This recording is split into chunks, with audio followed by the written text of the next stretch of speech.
Get me the Accidents Investigation Branch, Chief Inspector. Come in. Make it as soon as possible. Want to see me, sir? Oh, yes, sit down, Milden. Thanks, sir. Just one moment. Your call's to the accident branch, sir. You're through. Air Commodore Benson. Oh, good morning, sir. Wing Commander Stanfield, 733 Squadron speaking. I expect you got my signal about this morning's crash. As you know, it's the second we've had this week, and I'm rather worried about them. I'm glad if you could spare Wakefield to come over and investigate this one, too. Yes, I'd already decided to have him deal with this case. He's out at the moment, but when he comes in, I'm sending him over straight away. Right, sir, thanks. Goodbye. See, now, what did I want you for? Oh, yes, I signed your leave chit. The adjutant has it. I'm afraid we can't make it more than 10 days this time, so we're going to be really busy. Oh, that's okay. Thanks, sir. I take it you'll be going to my place to see Joan. I wonder if you'd be good enough to give her this parcel. You might remind her that I'm her father and not her sugar daddy. Yes, certainly. Oh, by the way, sir, are the rest of my crew getting leave too? Yes, you're all going. Oh, thank you, sir. Then I'll collect some operational leave petrol and give the boys a lift to town. Well, make the most of your leave, and don't go and kill yourself in that car of yours.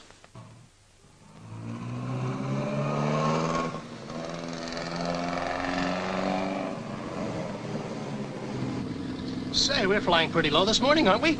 You should talk. I bet you don't even know where we are. Okay, perhaps I don't.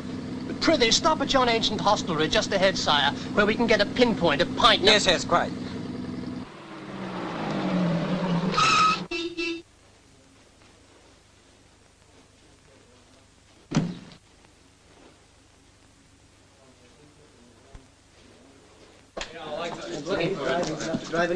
Bears, fellas?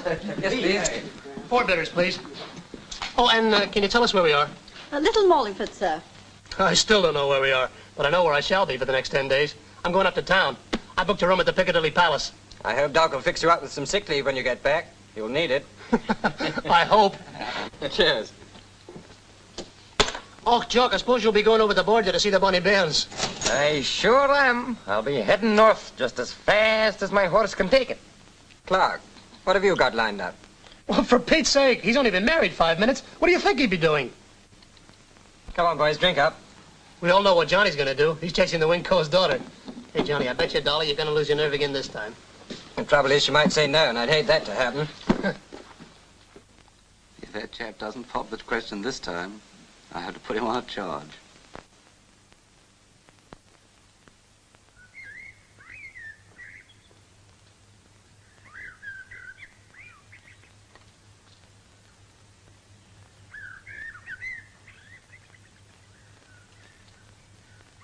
What you got there? Give it to me. Come on. John! How'd you get here? Why didn't you let me know?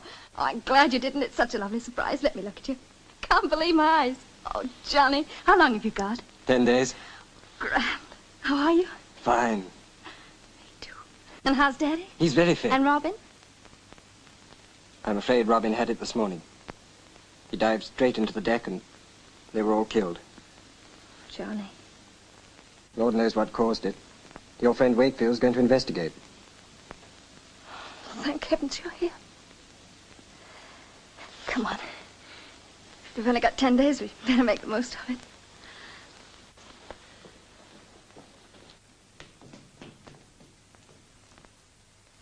Well, if you understand that, you've got all the information I can give you. Here's the place on the map. It's near the airfield. That's right. Here's a copy of the signal. Thanks. And there are the files of the previous crash. That seems to be quite clear, sir. By the way, do you mind if I take along Flying Officer Taylor? Remember the officer with the gambling egg who's just joined us for investigation duties? He seems very keen. Yes, of course. Get along there as quickly as you can. Right, sir. As I told you, it's the second Marlborough this week. We've got to solve it today, if possible, or there may be more. Here's my report on the first crash. Look at it. Aircraft took off normally, climbed normally, flew normally, and for no apparent reason dived into the ground. Everybody killed. The same thing appears to have happened this morning.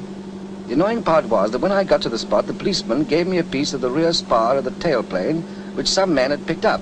But apparently the man couldn't remember where he'd found it. It might have been very valuable if I'd known just where it had fallen. As it is, while I still have my suspicions, I've got nothing conclusive. Now, the point is, had that man been sensible and left the bit where he found it, it might have yielded all that I wanted to know, and so have prevented this morning's crash. Let's see, we passed the spot on the way to the airfield. We'll stop and have a look at the crash before we call on the wing commander. It's as well to get to these places as soon as possible. Morning, sir. Good morning, Corporal. Thank you, sir. Has there been any interference with the aircraft? Not since I've been here, sir. But before I arrived, there were several people clambering over the wreckage. There you are again. It happens every time. The public seem to regard a crash as a legitimate chance for climbing over a plane and souvenir hunting, when even by walking within 100 yards, they may destroy a vital piece of evidence that would solve the problem. Unless anyone can actually help in rescuing the crew, you should keep right away, and keep everybody else away too. And it isn't only the public that's to blame either. You may be surprised to know, but on one occasion we thought a plane had been brought down by enemy action, because there were bullet holes in the airframe. We discovered afterwards that 2 sentries, browned off with a dull guard, had let their rifles off into the plane, just for the fun of it. Yes, I can see the sort of thing we're up against.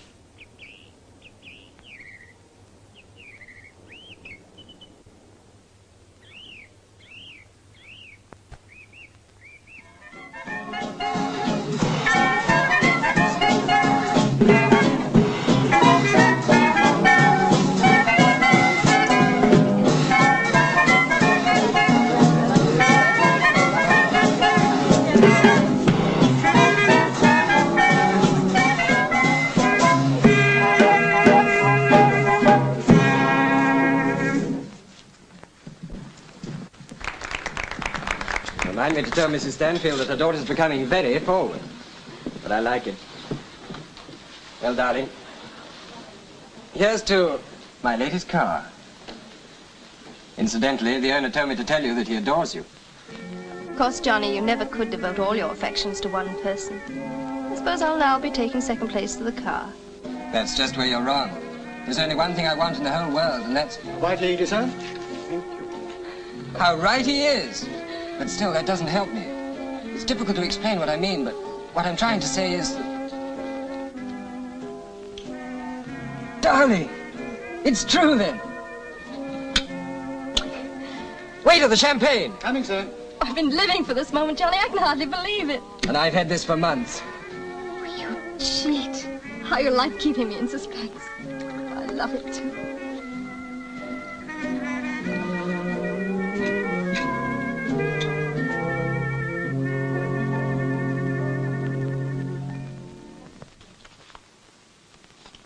Judging from these reports and other details, it seems we've nothing definite to go on.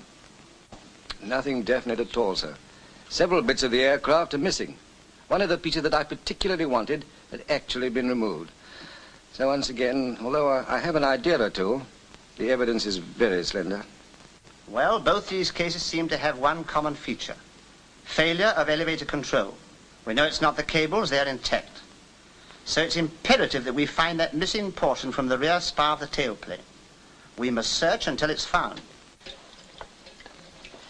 Just think, we've been married 4 months, and I've only washed up 6 times. Well, you've made up for it in other ways. Yes.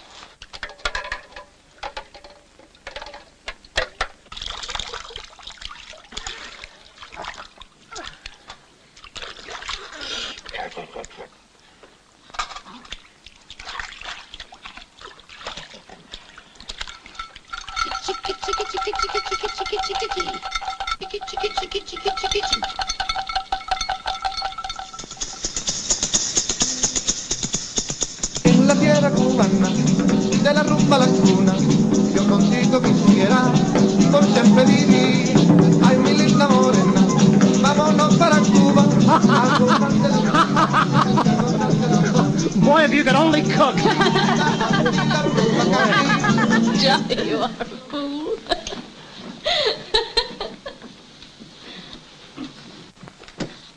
Sir, may I have permission to ask your permission to marry your daughter? Oh, that's not much good, is it? Not very. Look, what about this, the more confidential angle? I say, sir, While I was on leave, Joan and I, we... Oh, but we didn't.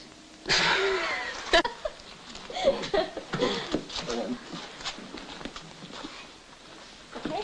Yes, fine. Come in. Oh, hello, Milton. Sit down. So we had a good lead. Fine, thank you, sir. Look, I know you've only been back for a few hours, but I wonder if you'd mind going on a trip. It's very special. Get all the details from the ops room. It's 3 aircraft sortie. Takeoff 14:30, target area 15:30. That's a lot, I think. Oh, excuse me, sir. I didn't want to mention it now, but as I am going out on this raid, I'd like to have your permission to marry Joan. Good heavens, I've said it. Of course, my boy. Joan phoned me a week ago.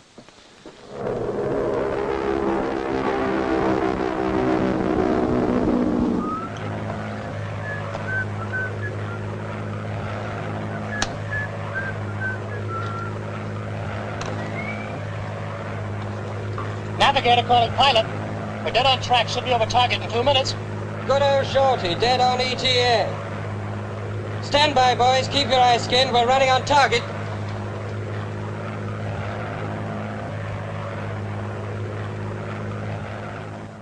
This should be over the target now. I want you and the other 2 crews who are standing by to take off as quickly as possible if anything goes wrong. With Milden on the job, I don't think anything will.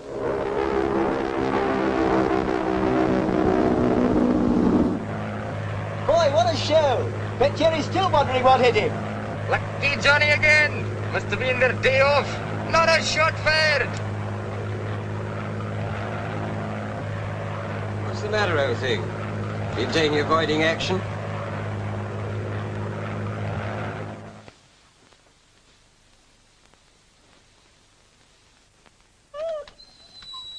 What's the matter now?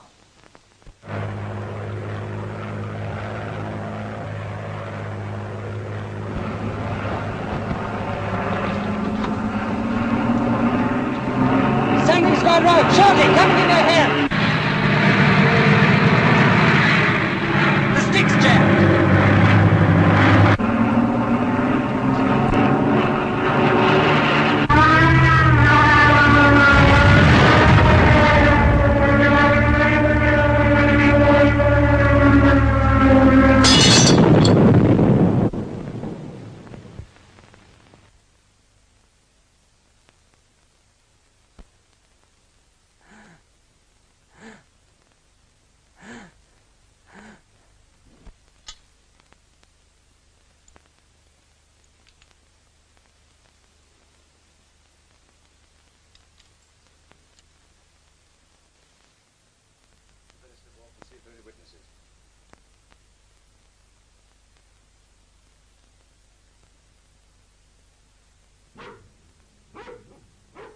Where's the engineer, officer?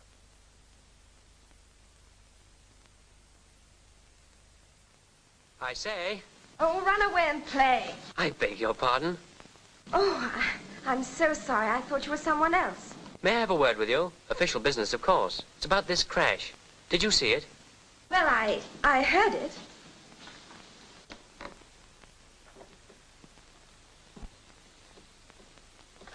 Any luck? Yes, I had a chat with the land girl. Oh, did you get anything out of her? Relating to the accident, I mean. Yes, she heard the crash, but when she got there, she found some children playing around it.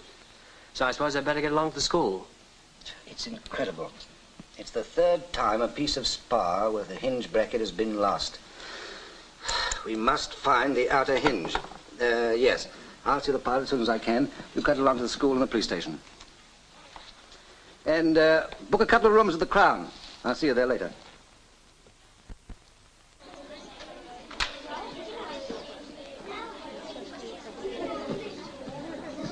Quiet, children. The officer from the RAF has something to say to you. Well, children, I suppose most of you have been down to see the plane that crashed yesterday. Now, hands up any boy or girl who's been up near the crashed plane.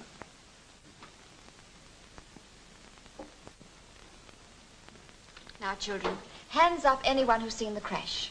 No one's going to be cross with you.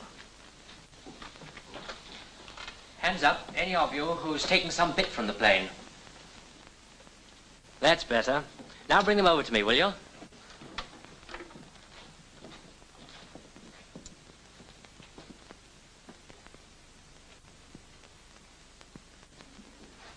Is this all you have? Hasn't anyone else got any pieces? Well, they haven't brought me all I'd hoped to find, but thanks all the same. Perhaps you'd have a word with them about leaving planes alone. I'd be very grateful if you would. Goodbye. Goodbye.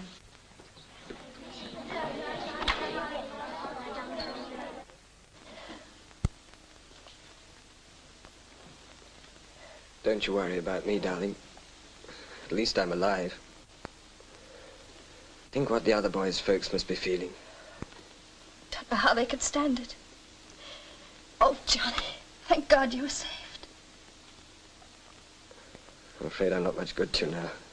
Darling, we're going to be married just as soon as you're well enough. I'll have a talk to these witnesses right away. In the meantime, I'd be glad if you would organize a beating party. The Home Guard will probably help you out. And we got to search for any pieces that looks as though they might have come off an aircraft. That's right. I'm sorry to give you all this extra work, but time's an important factor, and lives depend on it. We'll do our best, sir. Hello, you two. Hello. Well, that's a fine mess to get yourself in, Johnny. Making more work for me, too. Don't keep him too long, Charles. Goodbye, darling. See you tomorrow. Bye, bless you. Bye. Goodbye. Well, I won't keep you long, old man. As a matter of fact, I think I know all you can tell me already. I'm afraid there isn't very much I do know.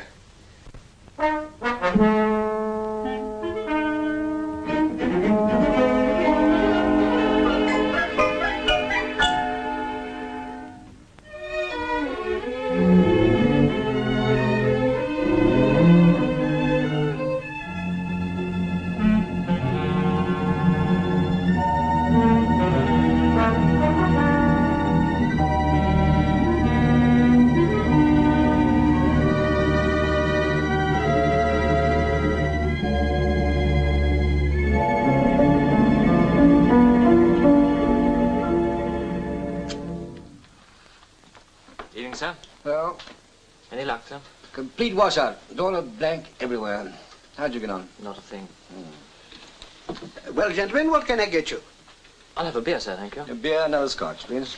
I expect you two officers have come down to see that crash. A nasty business, that. Yes, a very nasty business. Talking about that crash, you should see the rabbit hutch that young Tom and one of his pals have made. The little rascals, they've taken a bit of that plane and they've used it to make a hinge for the door. But for the life of me, I don't know where he got the wire netting from. Did I hear you say that your boy has a piece from that aircraft? Yes, Governor. What's wrong with that? There's a lot wrong with it.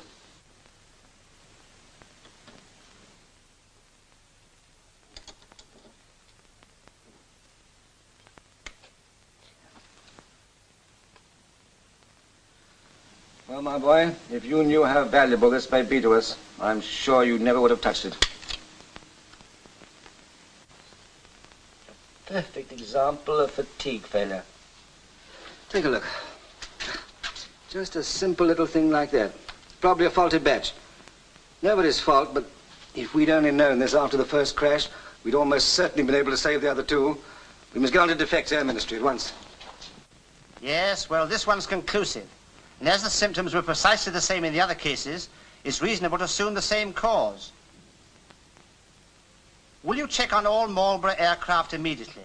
I'm convinced the design's all right. It's only a matter of inspecting all existing brackets. Right? Yes, I'm glad it's solved at last.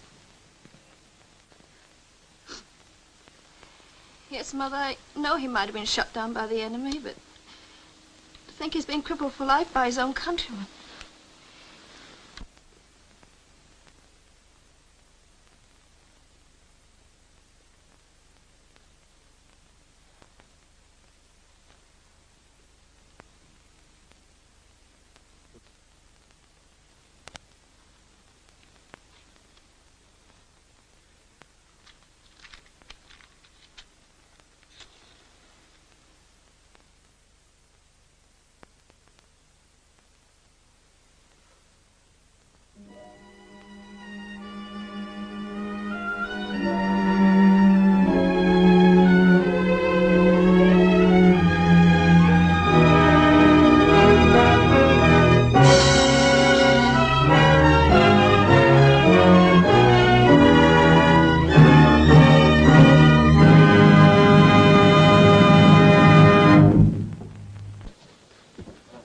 order to prevent accidents, we must know why they happen. I am the Air Ministry Chief Inspector of Accidents, the real one. And this film has been made at my request in order to let the British public know the kind of thing that so often takes place. The story is not an exaggeration of the facts, and I hope it's made clear the sort of thing that might happen due to interference with wreckage of crashed aircraft. I'm sure nobody would intentionally add to the loss of lives of those in the services, yet, as this film has shown, that is exactly what's happening today. If you have been the witness of an accident, we would of course like to know what you saw.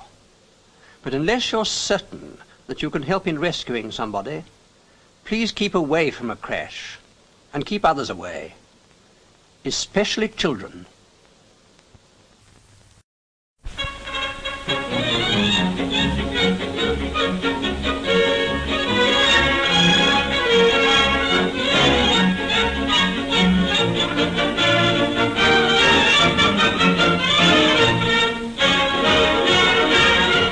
When large numbers of people live together, each of us has to conform with a set of rules and regulations to the common good.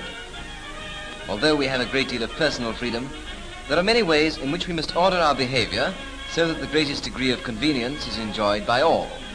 We work regular hours, agreed between employer and employed. We can't work when and where we like. Because the roads are for the use of all, there are rules to be obeyed. Otherwise there'd be chaos. We obey signs, both mechanical and human. And the more alert we are to these instructions, the less likely are accidents to occur. In civilian life, it's left to each of us to realize our responsibilities and carry out the rules according to our individual sense of the common good. But when you move from civilian life into one of the three great fighting services of Britain, you must at once come under the discipline essential to any organized body of men. The discipline of the Royal Air Force, like that of the other services, extends to every man from the top to the bottom. Here is the delegation of authority. At the head is His Majesty the King. Supreme command is vested in the Air Council. This command is delegated by the Air Council to commands and groups at home and abroad. Each command is under the authority of an Air Officer Commander-in-Chief, who in turn is responsible for a number of groups. Here from the group, authority passes to the commanding officer in command of the station. He delegates some of his authority to the squadron commander. This in turn passes to the flight commander, and from the flight commander to the flight sergeant, and from him to the corporal, and from him possibly to you who were only a short time ago a civilian.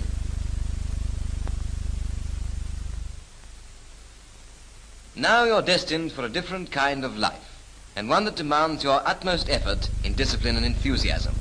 Whatever your ultimate rank, and whatever your ultimate job in the RAF, it's your duty to train your mind and your body to react immediately to instructions. Until you've achieved this, you will not be much good to the service. No longer a civilian, you have sworn your allegiance to the King and sworn to obey the commands of your superior officers. Now here is a flight sergeant.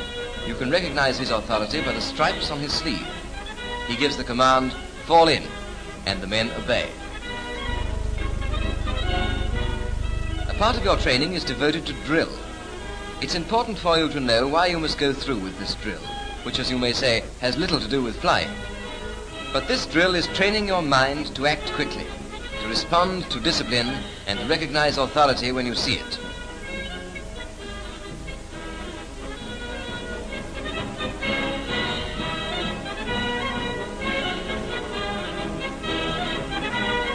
He gives another command, "Eyes right," because here is the flight sergeant's superior officer.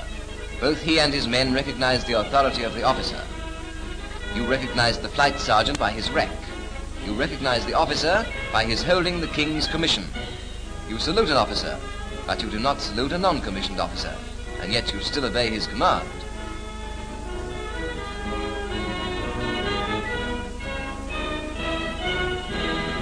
Drill is the training of the mind rather than the training of the body. The aim is to teach you to respond quickly to an order. In Instinctively, you obey an order. Instinctively, you wait for the next. The quick and orderly movements of numbers of men can be obtained only by such immediate response to commands.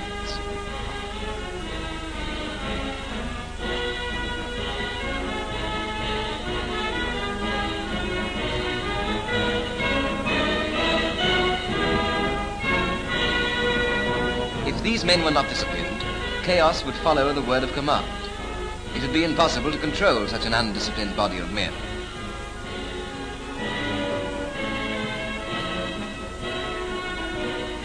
Now here is a group moving in perfect formation. Each man knows what he is doing in relation to the others. The group can be moved quickly from place to place. But in this group, all apparently anxious to get to the same place, has no order or discipline, and will consequently take much longer to get where it wants. Discipline means more freedom of movement, more individual comfort, and more speed. From discipline comes the vital factor of good organization, what we call the team spirit, the art of collaboration of a number of people working together.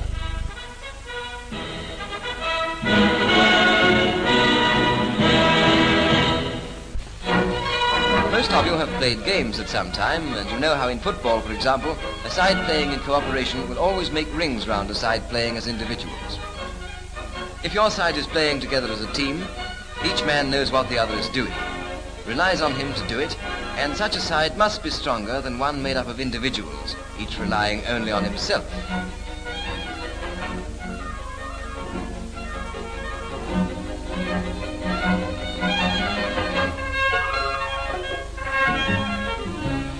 This teamwork, so important in games, is equally essential in the service.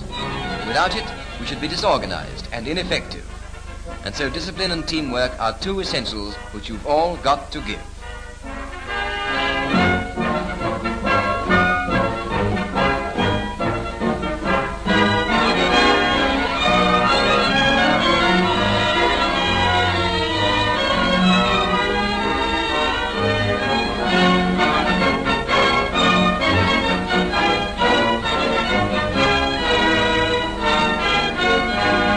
In civilian life, some of you may have continued to play games and take exercise, but many of you may not have had the time or the opportunity to keep yourselves in good physical condition. A part of your training will therefore be given to getting you fit and healthy and keeping you like that. This exercise of your muscles will also help to train your mind to accept orders and to respond to commands.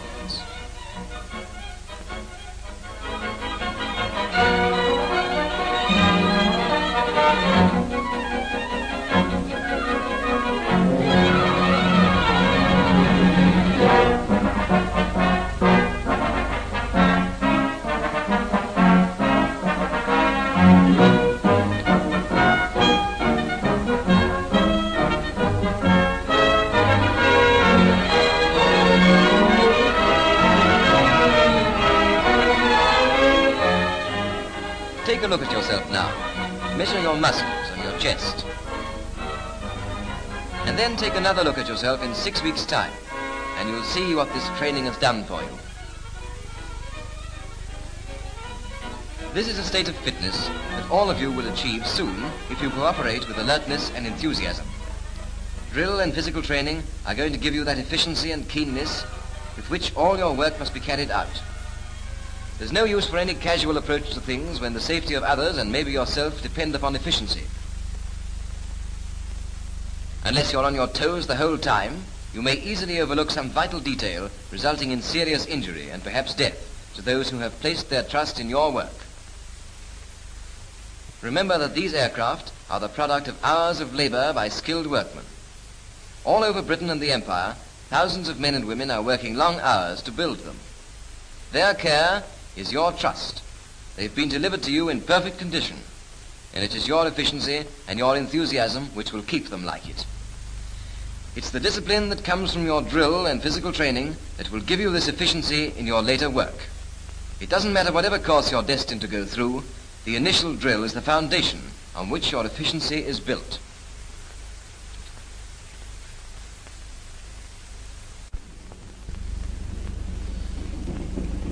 Here is something with which you will soon be familiar. A bombing squadron preparing for its takeoff. Many important things must be attended to before these aircraft can safely leave the ground. Upon the efficiency of each operation will depend the safety of the crew and the success of the flight.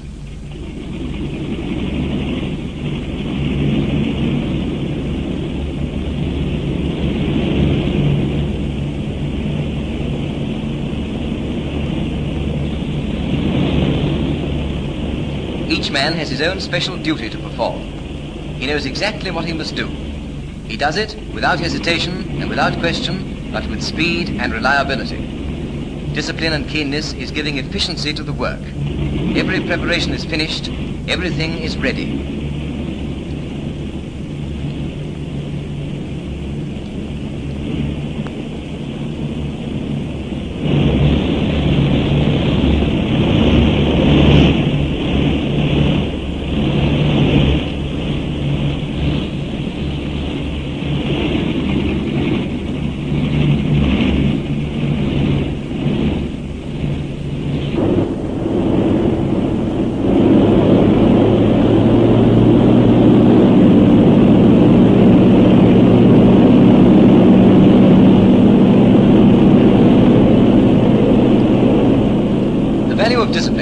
The value of instant response to orders become even greater when you are in the air.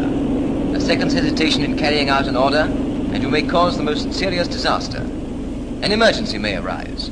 Only instant obedience can avert mishap. You may be hundreds of miles from your home aerodrome, or you may be close to it.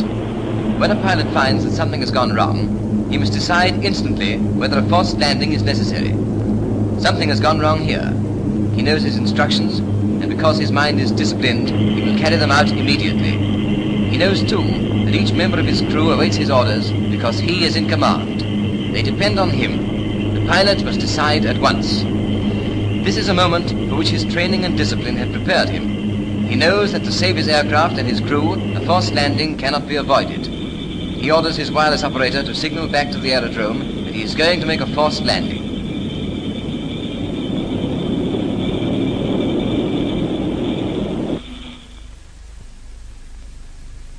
The message is received. Discipline has taught all concerned the necessity for acting with coolness and efficiency under all circumstances, especially such an emergency as this.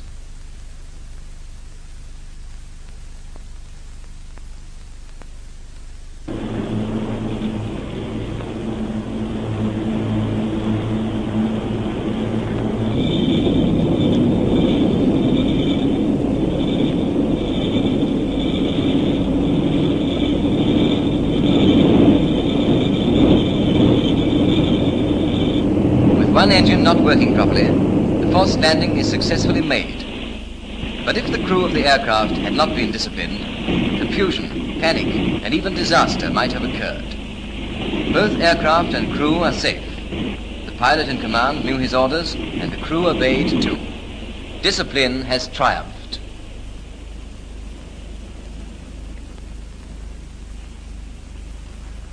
Keep in your mind that you may soon be carrying out flights such as those with which this film ends. And if you are not flying yourself, you may be one of those upon whose efficiency and discipline depends the reputation of the Royal Air Force.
And so in the weeks and months to come, when you have completed your training and are a pilot or a gunner or an observer or a fitter, you will know that your efficiency and your courage will be based on your fulfillment of discipline.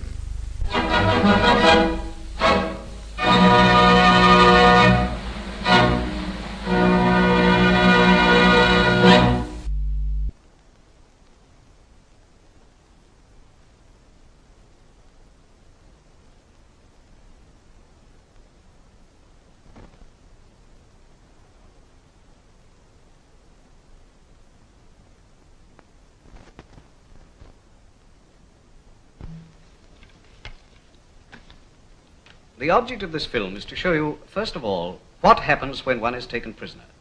Secondly, how one should conduct oneself. And thirdly, the consequences of disobedience to orders and procedure when in the hands of the enemy.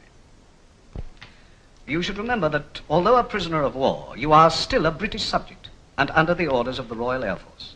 Obedience to these orders and procedure means that, far from being of no further service to your country, on the contrary, you can continue to be of great service to your country and your comrades.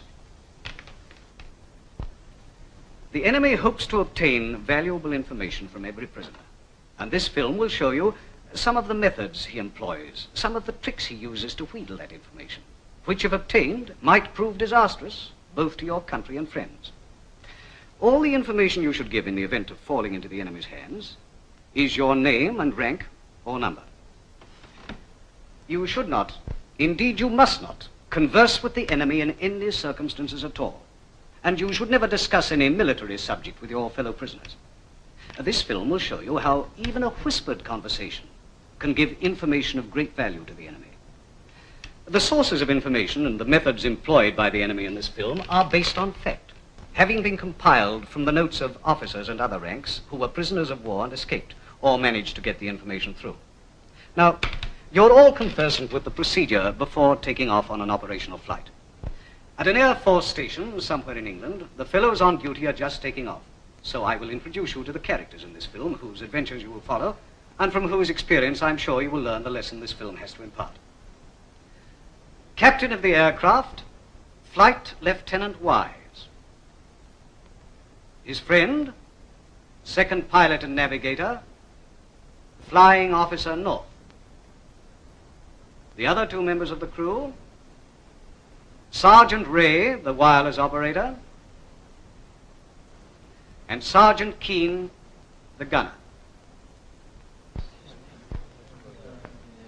Well, now that everybody's all set, routes worked out, letters and colours of the day, MSIs, Met reports, wireless procedure, there's only one thing left.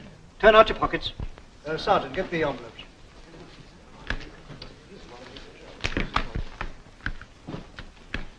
Now, take care you get rid of everything that might lead to identification. It's a damn nuisance, I know, but the smallest piece of paper may give information to the Hun. So make sure you've got nothing left in your pockets.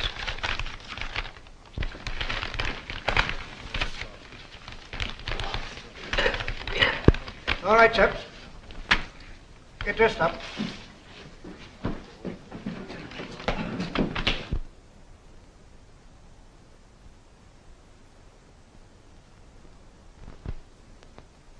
This sort of thing is the ordinary routine, and as a matter of fact, everybody returned undamaged from this show, excepting our friends Wise, North, Ray and Keane. They had a piece of bad luck. A Hun Archie caught them pretty squarely, and although Wise made a wizard landing, it was well within enemy territory.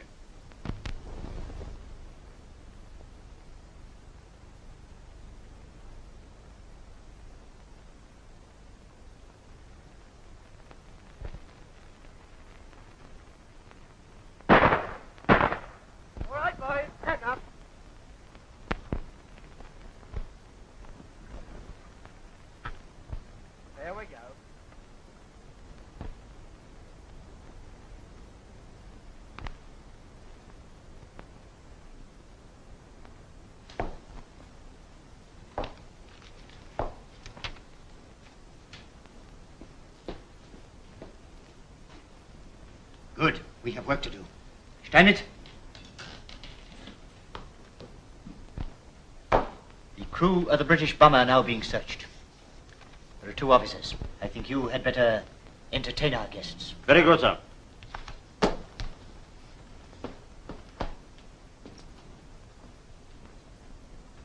These will be returned to you in due course. Thank you. Ah, gentlemen, I am very glad for myself, but sorry for you that you are here. Heinrich, some drinks, please. Whiskey and soda. Oh, no, please. But you must join me in an aperitif, and then perhaps some lunch? You must be very hungry. Lieutenant, you were very successful in destroying your airplane. Those anthems take some burning. Oh, ours wasn't that. It's very good of you, but my friend and I don't drink. Oh, well, you eat, yeah? Oh, yes, we eat. Well, you must have some lunch with me. But first we have one or two little matters to discuss. So if you will follow me, please. Excuse Lieutenant Weiss.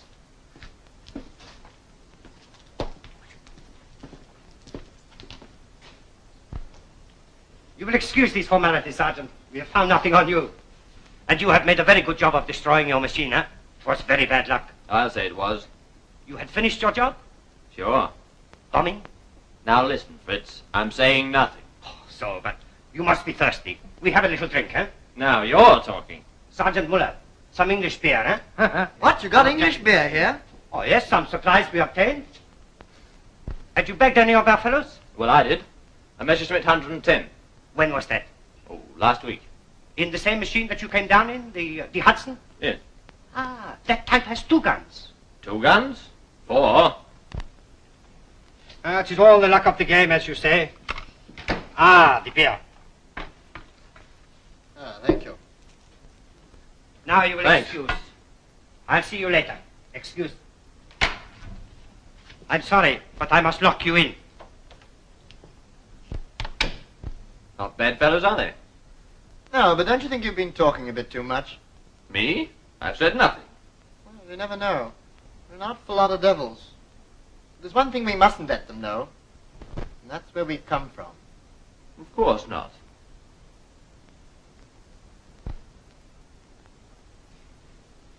Found nothing on the prisoners, sir, except some loose money, their watches and pencils, all of which have been recorded. I found that in the lining of Sergeant Keene's jacket. Does he know you found it? No, sir, I concealed it from him. Good. That'll do, Sergeant. May I ask, what is this document? Not exactly a document, Spielman. An omnibus ticket. See that hole? Well, that was punched at the name of the place where Keene boarded the omnibus. See? Northolt. As you may know, Northolt is an aerodrome. And he travelled as far as Harrow to meet his girl, probably. Well, Spielman, we know where our prisoners come from. You'll pardon me, sir, but it doesn't sound a very valuable piece of information. All information is valuable, Spielman. You'll see how I shall make use of it. Come in.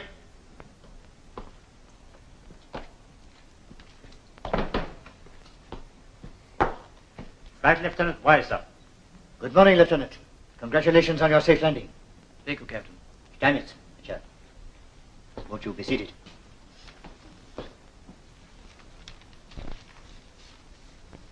You are Lieutenant Wise. Flight Lieutenant Wise. Flight Lieutenant Wise, from Northolt. 15th Squadron of the 51st Bomber Command. I believe my information is correct. My information for you, sir, is my name, which is Wise, and my rank, which is Flight Lieutenant. I'm afraid I have nothing further to add. My dear Wise, we have your complete record. We know everything. But of course, if you prefer to say nothing...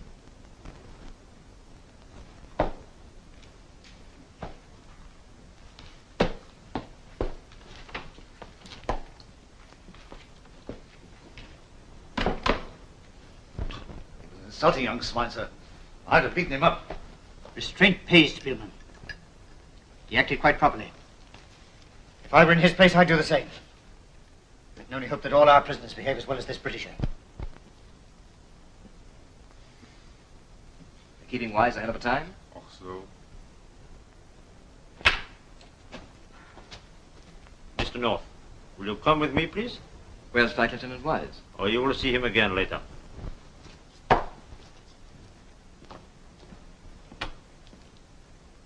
How can we get information if they won't speak? I did get one piece of information. Oh, what? When I mentioned the station, Northolt, he said nothing but looked a lot. That confirms the information we got from Keene's bus ticket.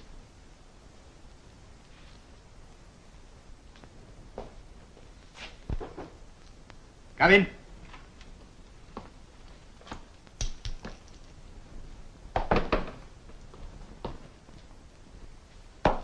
Flying Officer North, sir. Oh, yes. Nice. Flying Officer North. You were stationed at Northolt. Flight Lieutenant Wise did say Northolt. Yes, sir. Yes, you have some very fine machines there, Mr. North. I should like to have seen the one you so opportunely destroyed. They tell me it will do 250. No, they can do more than that, sir.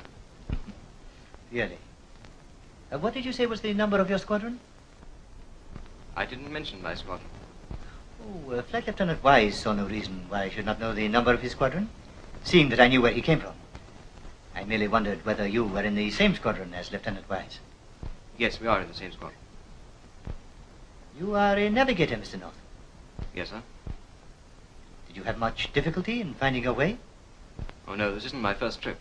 Good flying conditions? Not so bad. A bit bumpy over the channel, though. Our fellows tell us you have been having quite good weather. Plenty of low cloud, though. Well, Mr. North, I think that is all. I assure you we will make your enforced stay here as comfortable as we can. By the way, we have another of your fellows here. Would you like to meet him? Yes, that's very good of you. Steinitz, introduce Mr. North to Mr. Summers. Very good, sir. Please. Thank you.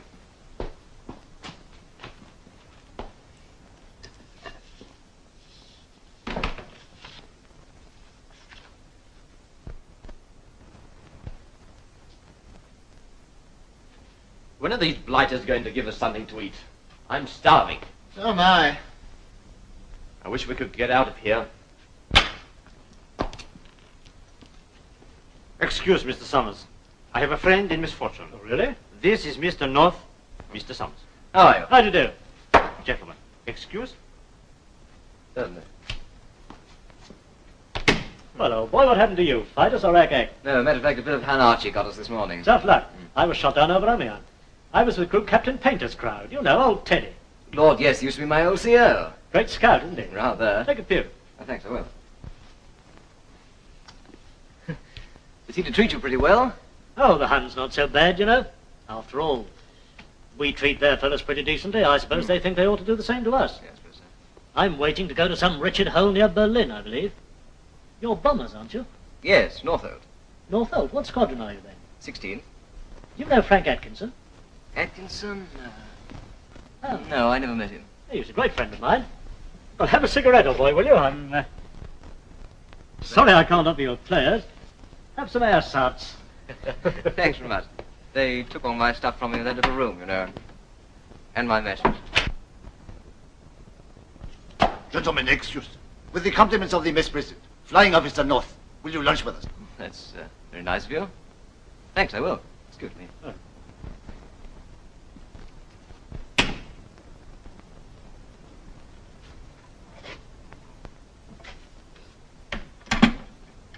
Intelligence.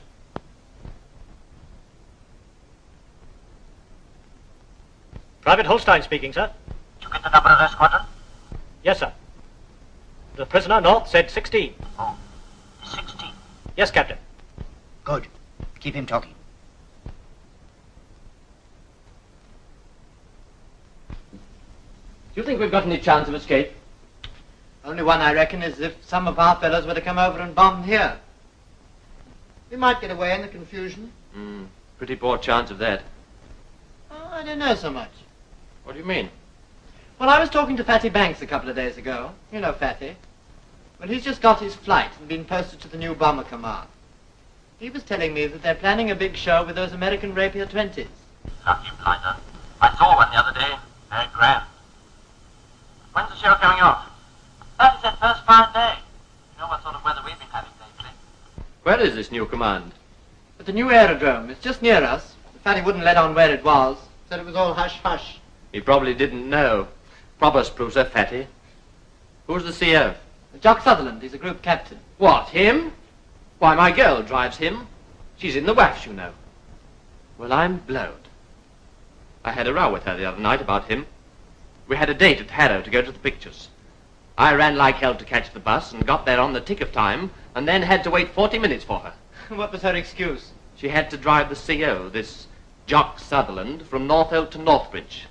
And how many miles is that, I said? 6, she said. Oh, I said, it takes 45 minutes to drive from Northolt to Northbridge, 6 miles, and from Northbridge to Harrow, which is 8 miles.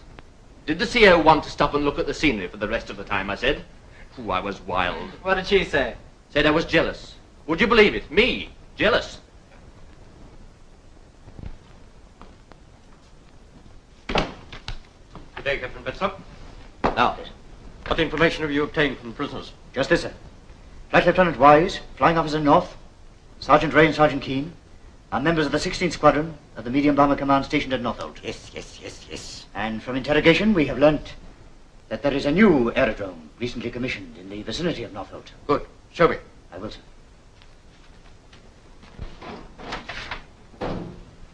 I have an ordnance map here, sir. Here is Northolt. Here is the town of Harrow. The new aerodrome lies 8 miles from Harrow and 6 from Northolt. I judge that it must be on this flat land here, sir, which is in line with these precise distances. Excellent. Is it a bomber or fighter unit? A bomber command, sir. What type machine? A new one. An American, a Rapier 20. And I've learned, sir, that this command is planning a large-scale raid. Ah, that's important. You must find out when, Captain. Yes, sir. If I may suggest it, sir, we should make immediate plans for a raid and catch the British before they take off. Excellent suggestion. Report to me as soon as you know, sir.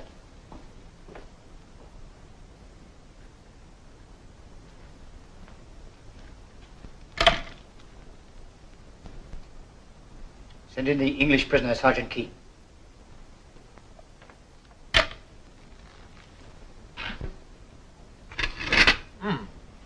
Not bad grub, you know, Ray.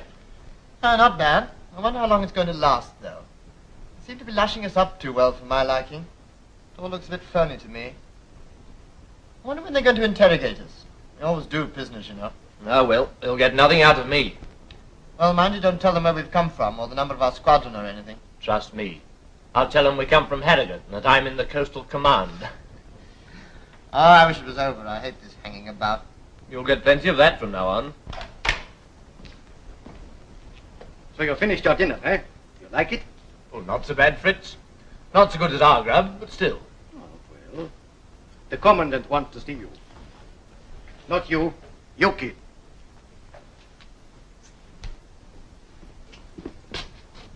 Now for it.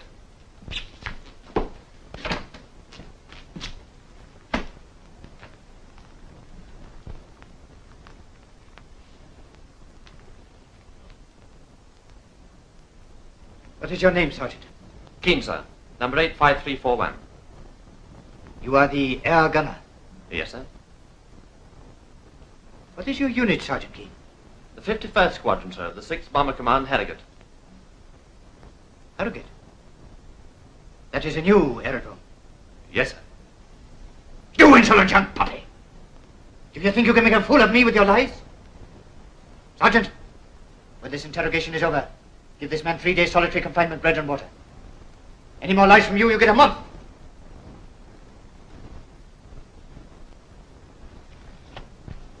You understand, Sergeant, that I know everything. And unless you answer me truthfully, you'll get yourself into trouble. Very serious trouble. Now, I know that you and your companions belong to the 16th Squadron of the Medium Bomber Command, stationed at Northolt. I know quite a lot about you, Sergeant.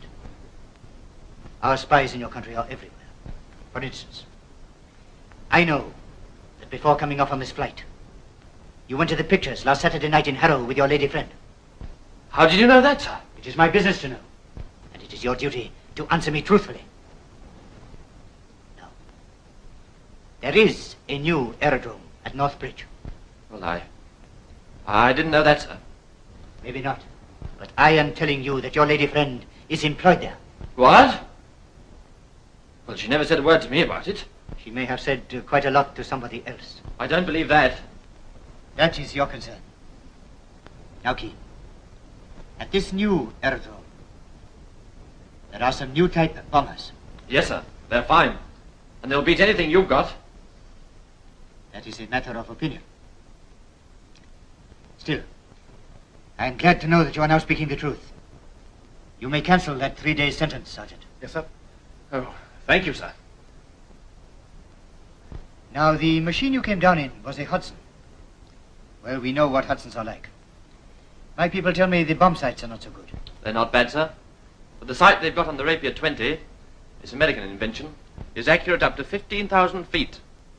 And the pal of mine can get a 25-foot error. And it isn't a line, either. Still, obviously a day bomber. Rather, with a bomb sight like that. What do you think of the Hun intelligence bloke? Oh, not so bad. They tried to shoot me up once or twice, you know, but gave it up as a bad job. Started pumping me about the weather. Seems keen to know all about it. Oh, I could tell him what it's like now.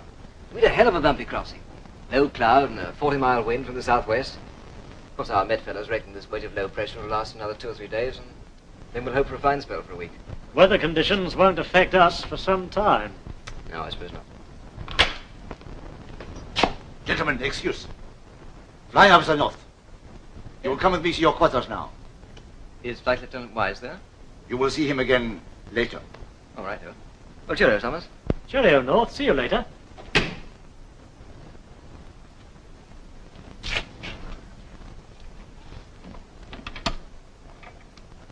Intelligence.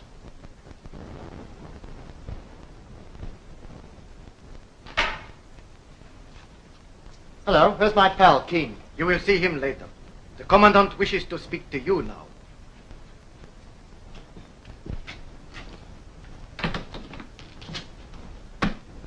Sergeant Ray, sir. Yes, you are Sergeant Ray. Yes, sir. You are the radio operator. Yes, sir. 16th Squadron Medium Bomber Command, Northolt. Yes, sir. Yes, I've just been talking to Keene, your air gunner. He's a friend of yours. I've known him for some time, sir.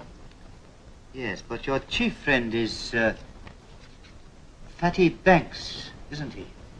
Yes, sir, but how did you know that?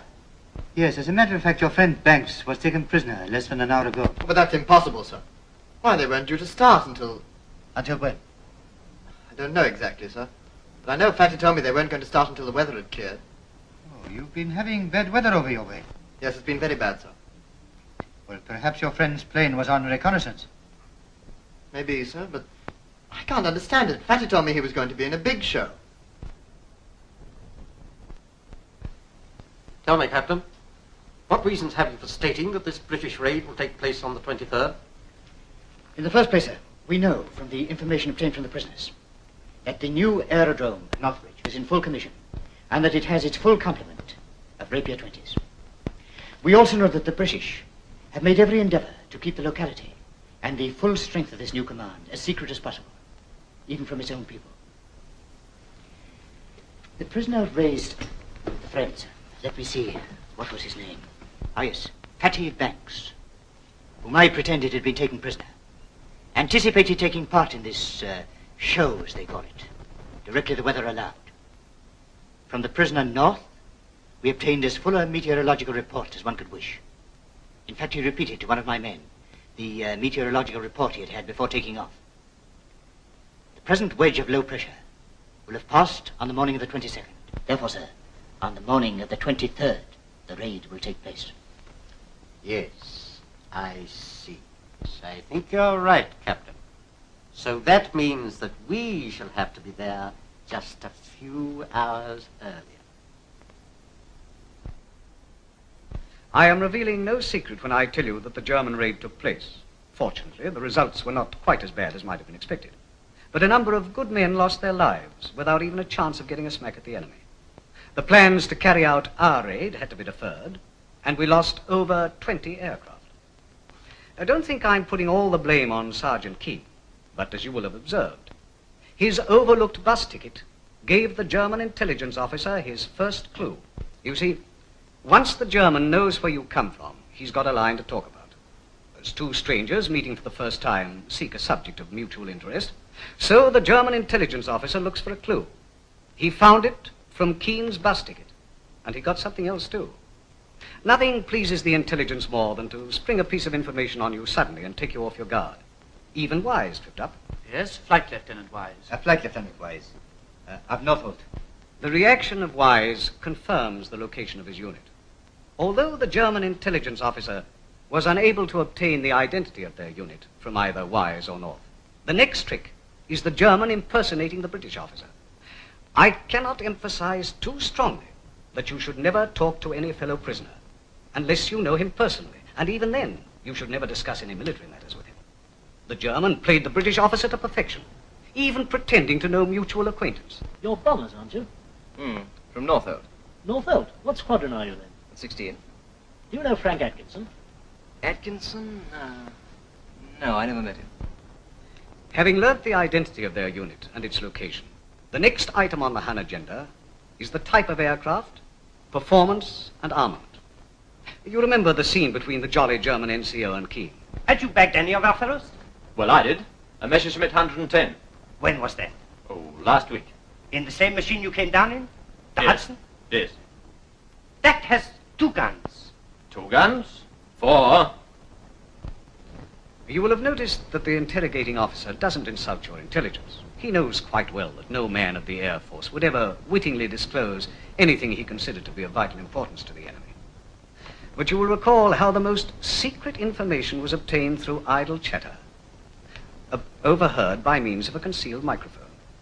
The idle chatter of Ray and Keane told the Germans, 1, there was a new aerodrome near their own, 2, there was a new type bomber at the station, and 3, the rumor of an impending large-scale raid.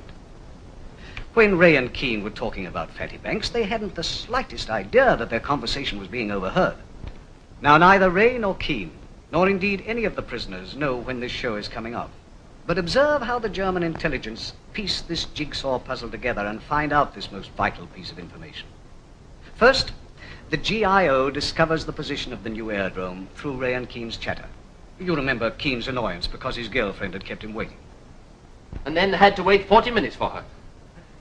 What was her excuse? She had to drive the CO, this Jock Sutherland chap, from Northolt to Northbridge. How many miles is that, I said. 6, she said. Oh, I said, it takes you 45 minutes to drive from Northolt to Northbridge, 6 miles, and from Northbridge to Harrow, which is 8 miles. The German intelligence now has to find out when this large-scale operation is to take place, day or night. He knows there is a new type bomber. Is it a day bomber or a night bomber? You will recall how Keane was flabbergasted at the knowledge the German intelligence possessed. Bullied and punished because of his lying, and then, relieved by the cancellation of his punishment, entered into a friendly chatter about a new type day bomber. They tell me the bomb sights are not so good. They're not bad, sir. But the sight they've got on the Rapier 20, it's an American invention, is accurate up to 15,000 feet. And a pal of mine can get a 25-foot error. And it isn't a line either. Obviously, day bombers. So it will be a day operation, says the German intelligence. When is the next problem? He finds the answer from the lips of Ray and North. From Ray, who swallowed the lie about the capture of his friend, Fatty Banks. As a matter of fact, your friend Banks was taken prisoner less than an hour ago. But that's impossible, sir. Why, they weren't due to leave until... Until when? I don't know exactly, sir. But Fatty told me they weren't going to leave until the weather had cleared. The German intelligence officer now wants a med report. He got it from North. You remember his conversation with Summers? Started pumping me about the weather. Seems keen to know all about it. Oh, I could have told him what it's like now. We'd a hell of a bumpy crossing. Low cloud and a 40-mile wind from the southwest. Of course, our Met fellows reckon that this wedge of low pressure will last another 2 or 3 days, and then we'll hope for a fine spell for a week. The conclusion the German intelligence arrived at was an obvious one. And within the limits of a normal risk, they planned their raid to take place a few hours before our fellows started off, caught them on the ground. Of course, this is only one instance. It would take a full-length film to demonstrate all the methods the Hun employs. But before we end, should you be taken prisoner, all you have to do is to give your name, your rank, and your number. Don't say anything to anybody, even your closest friend, about Air Force, naval, or military matters. Don't be downhearted if captured. Opportunity for escape may present itself. Keep your eyes and ears open for any information which you think may be of value. should you succeed in escaping. And keep your mouth shut.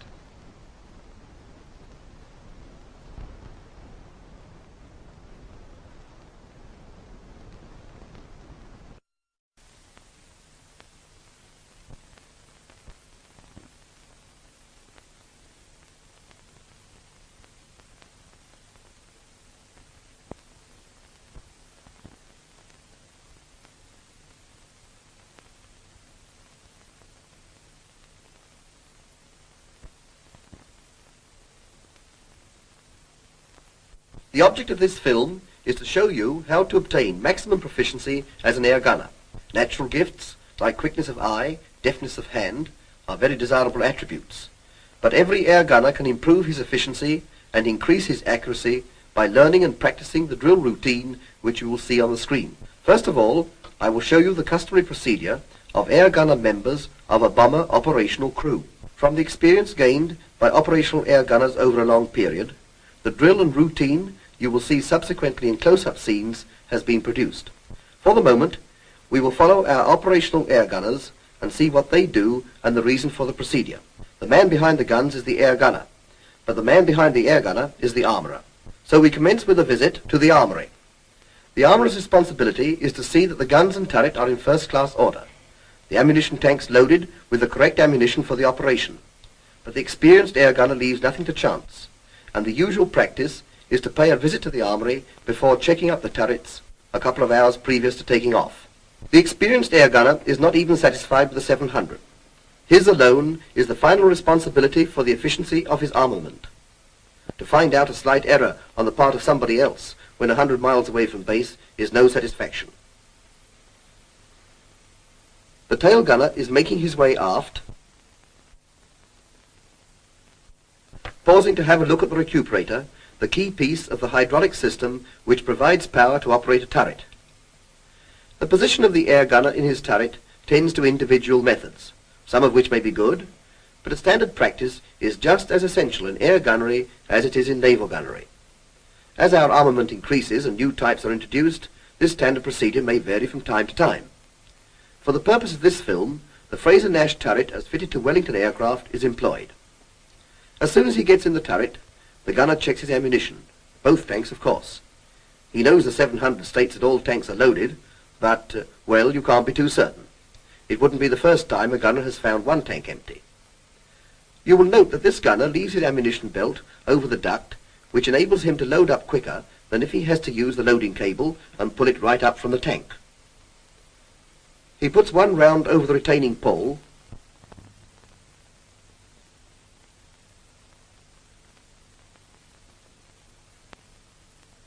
and proceeds to cock both his guns. He replaces his tools in the stowage. He then checks his reflector sight. In the nose turret, the same inspection is being carried out. This gunner also checks his ammunition to see that it is correct for the particular operation. It will be noticed that the nose gunner has left his ammunition down in the tanks, so he uses the arming cable to pull it up,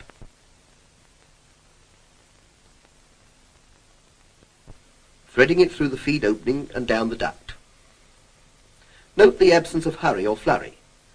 Loading is a simple operation when carried out slowly and deliberately. This is a good habit of mind, which with practice makes all movements accurate and sure. The arming cable is then attached to the open end of the links, and he makes certain that the hook is pointing the same way as the bullets. The rounds are then drawn up the duct into the feed opening, one round being placed over the retaining pole.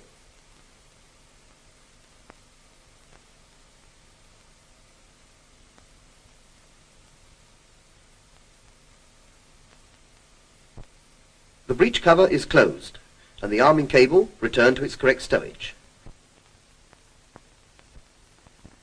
The lids of the ammunition tanks being replaced. While the gunners are in the turret, the ground crew are cleaning the perspex. Many a dead fly on the perspex has been mistaken for an aircraft. Perspex should be kept equally as clean as a good motor driver keeps his windscreen. After inspection and ensuring that fire and safe units are at safe, the air gunners leave their turrets, carefully closing their doors and return to await their final instructions.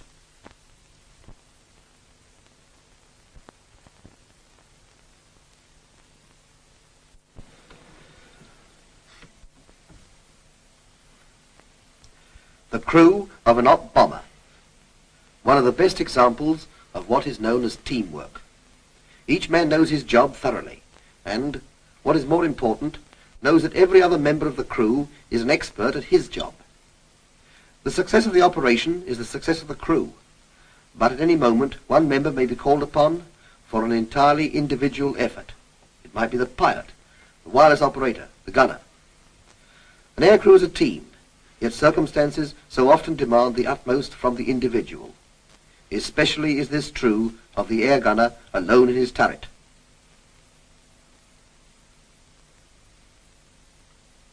Again, the tail gunner gives a look at the recuperator. Another good habit to acquire. The gunners of this crew are entering their turrets while the aircraft is on the ground.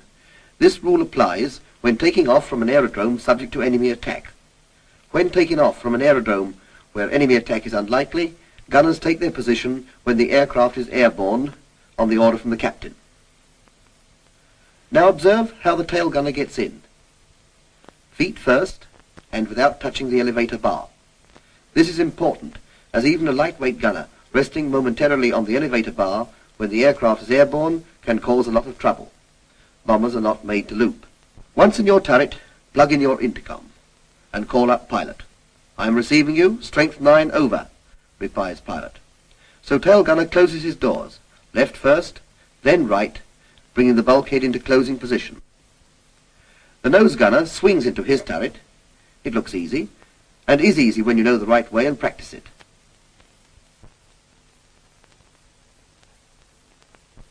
His first operation is to plug in his intercom and test with the pilot.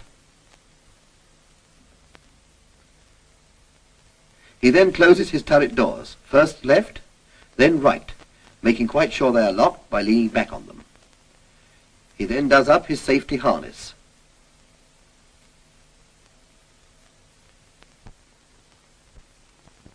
Checks up his reflector sight for correct strength. Makes sure that the fire and safe unit is at safe. You'll remember on his original loading he only put one round over the retaining pole, so he cocks each gun twice. While the nose gunner is engaged in these operations, another member of the crew walks forward and closes the bulkhead door.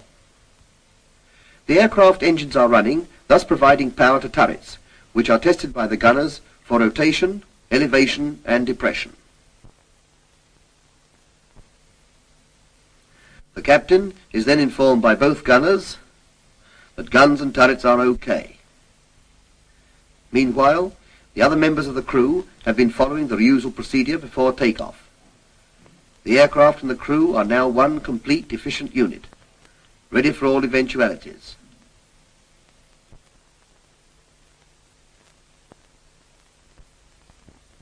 Everything all set? Okay. Chocks away.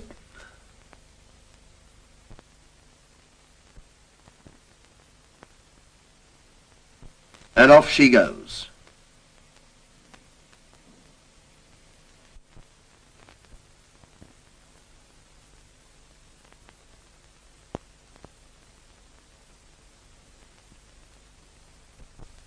Some hours later, we see the successful return of the aircraft and crew, the tail gunner receiving a slight bumping in his turret as the machine taxis across the ground.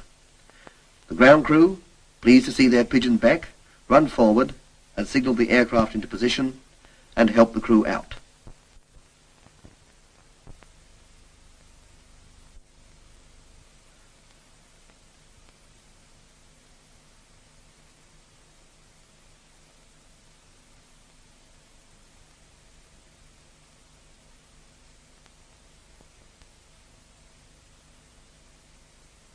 The second pilot walks forward to undo the bulkhead door for the nose gunner.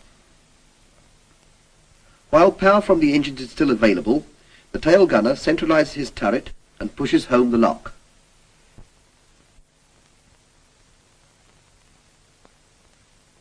He sees that his guns are left on safe. He sees his reflector sight is switched off, raises the breech cover and unloads,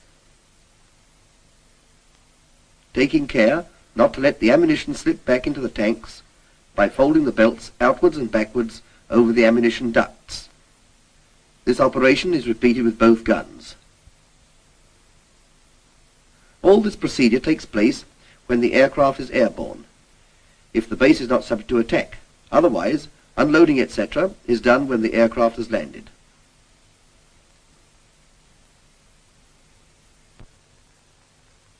He disconnects his intercom, undoes his safety belt,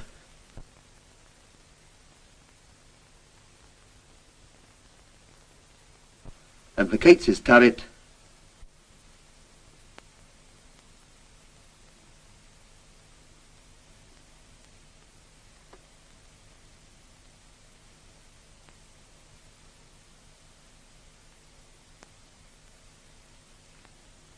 and you will note that he carefully shuts his doors.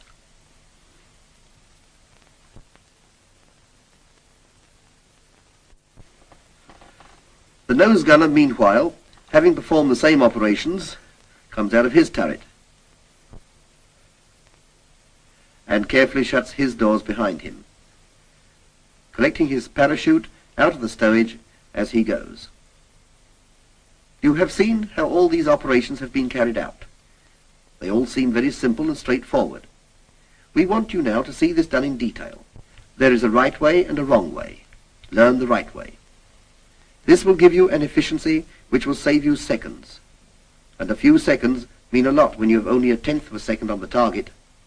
A drill which is instilled in the mind will, in the event of an emergency, become automatic. You just do the right thing without having to think. Here then is the drill. As you see them on the screen, try to remember their sequence. Open turret doors. Fold safety harness upwards and backwards over the ammunition tanks so that you don't sit on the harness when getting in. By means of the handrail and roof of the fuselage, swing into the turret feet first. Plug in intercom. Make sure that it is well home. Close turret doors, left first, then right. Bolt. Lean back and make certain they are locked. Do up safety belt.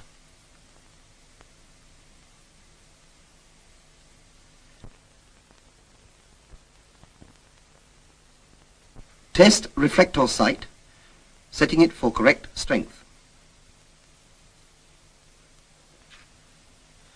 Check ammunition by removing the lids from the tanks, inspecting the base of the rounds to make quite certain that the ammunition in both tanks is joined and that it is being fed from the rear tanks. Replace lids.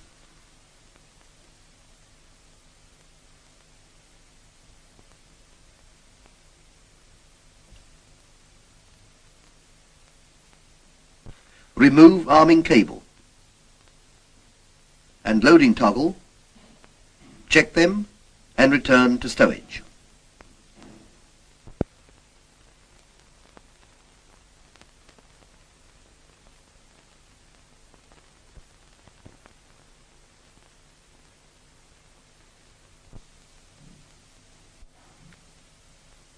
Adjust seat by winding the handles on both sides to suit your height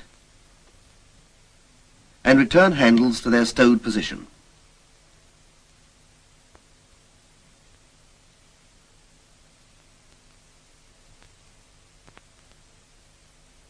Unlock turret and test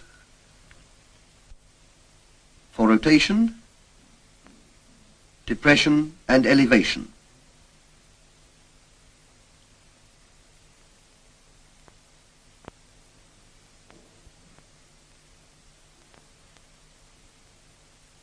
And check operation of firing gear.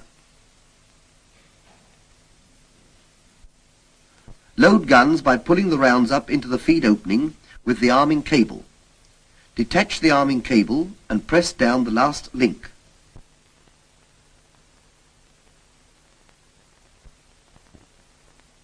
Close the breech cover and return the arming cable to the proper stowage.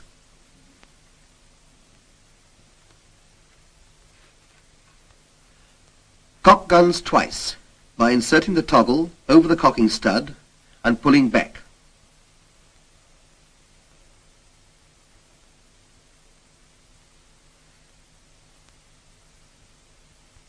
Return the loading toggle to its proper stowage. Move the fire and safe unit to fire. Fire test burst. If airborne, over the sea. If on the ground and station orders permit, into the ground. Ensure that hand rotation is disengaged. Report guns OK to captain. This is the drill for vacating the turret. Whilst power is still available, slowly rotate the turret to the central position and engage locking plunger in the recess of the cam. Put fire and safe unit to safe. Switch off reflector sight. Unload guns by raising breech cover and pulling back cocking stud by means of loading toggle. Raise transporter and remove round from face of breech block. Depress rear sear release, thereby allowing breech block to fly forward. Whilst breech cover is raised, release end of belt from the retaining pawl. Press down transporter. Finally close breech cover.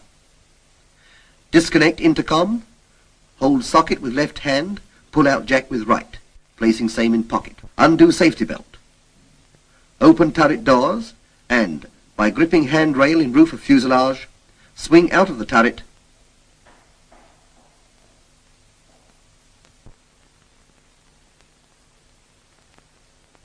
and close and lock doors. Now let us see the routine carried out in actual practice. The ordeal of a first flight in a gun turret will be made much easier if you remember your gun turret drill. The time will come when you will make your first operational flight. In this sequence, you will observe the major points of interest and mistakes you are likely to make unless you have thoroughly learned your turret drill. There is a right and wrong way of doing everything. Learn the right way. Many drill sequences have been tried, and the one you have just seen has been proved to be the most efficient and practical. You can drill yourself by repeating over and over again the drill you have just seen. In this sequence, we persuaded a qualified air gunner to play the part of a trainee in order to demonstrate the many mistakes that can be made if the drill routine is forgotten. The old method for the rear gunner was to stow his parachute in the fuselage. Now you take it into the turret with you. The doors are shut as he arrives at his turret, as they should be.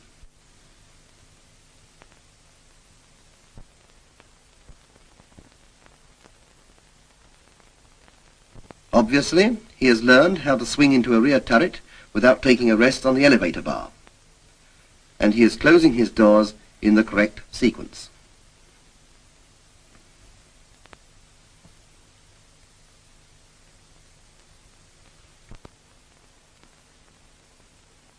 The nose gunner stows his parachute in the proper stowage.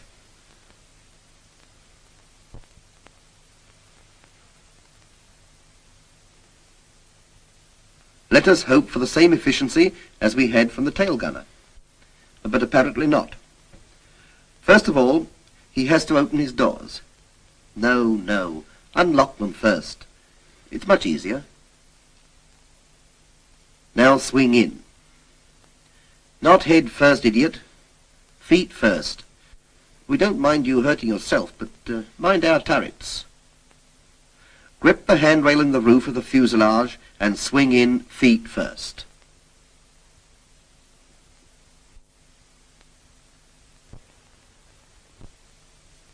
And he does it, trailing his intercom lead behind him. It's much better to keep it in your pocket until you plug in.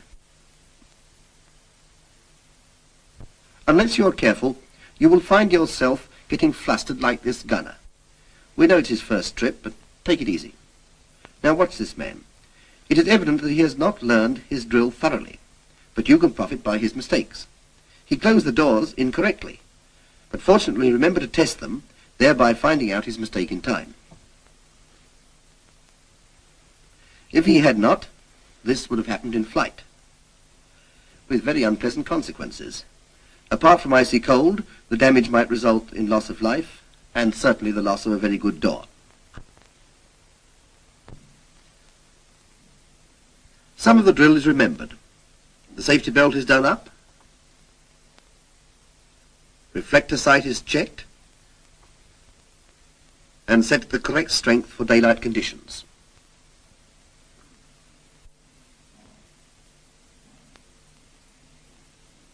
Removing lids from tanks, he checks ammunition for supply and operation. And you observe he makes certain of both tanks.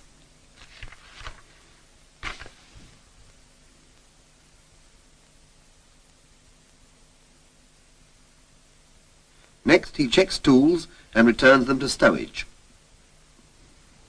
and satisfies himself that the hand rotation is disengaged. He remembers turret rotation test, but has forgotten to unlock. Forcibly reminded, he unlocks and tests for rotation, elevation, and depression.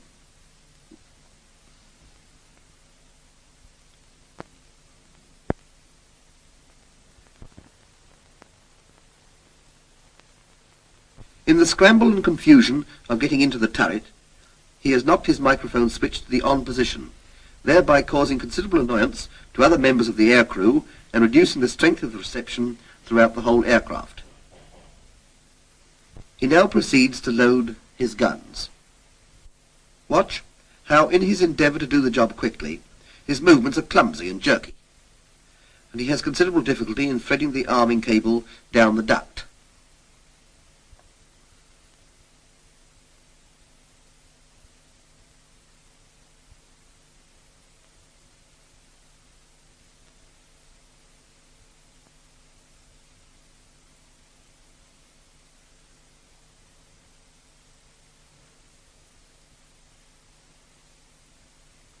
Removing the lid of the ammunition tank,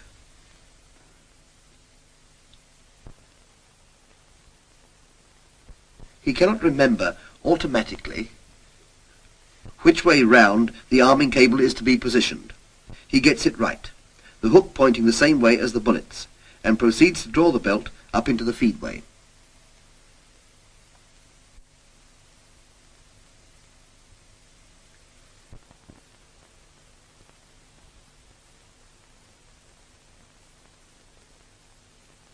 He has now got one round over the retaining pole.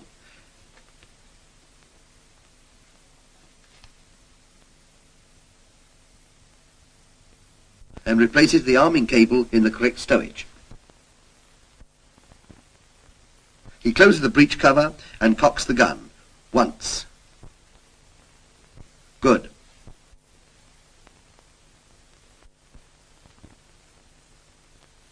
He cocks the gun again. Good. He operates the trigger. Nothing happens. Of course, the gun won't fire with the fire and safe unit at safe. He cocks the gun again. Good. Puts the fire and safe unit onto fire. That's right. But you will notice that the breech cover has jumped open, therefore no feed will take place. So let's do it again, and we will do it correctly this time. Draw the rounds into the feedway, over the retaining pole.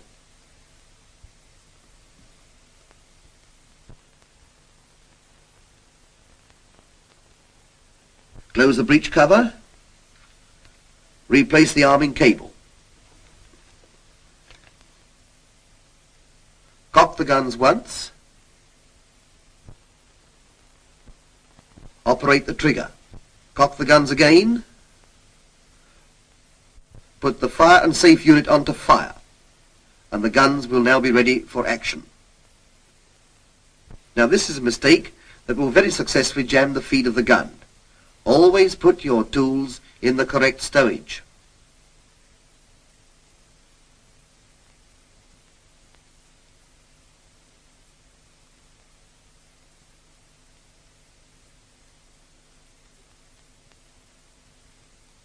At last, he reports guns okay.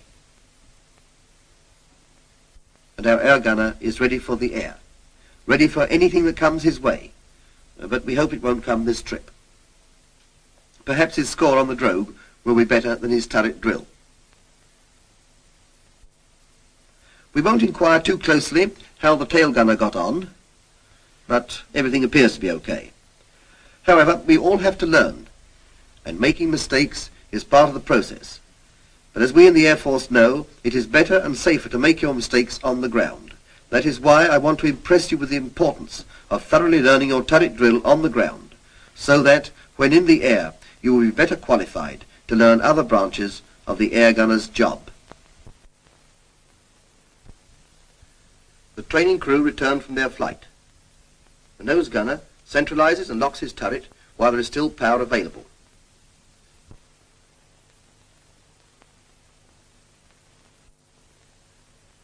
He raises his breech covers and loads his guns.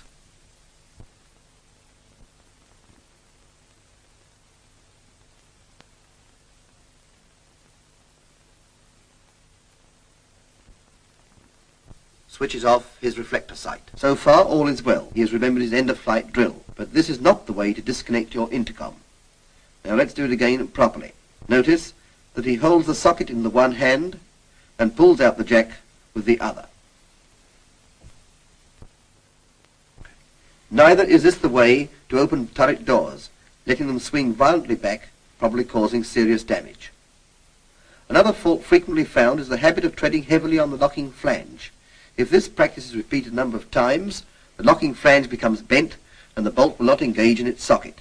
The tail gunner now leaves his turret, using the proper handles in the roof of the fuselage.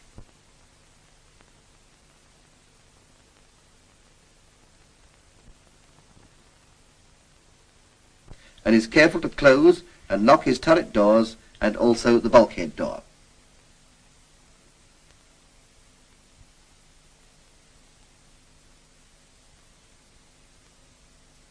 Meanwhile, the nose gunner has closed and locked his turret doors,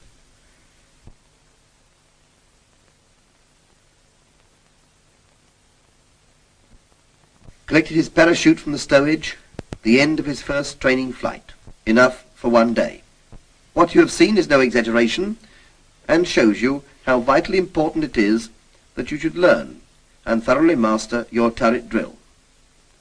So before we end this part of the film, we will go through the drill sequence once more. Visualize it and remember it in this order. 1. Open turret doors.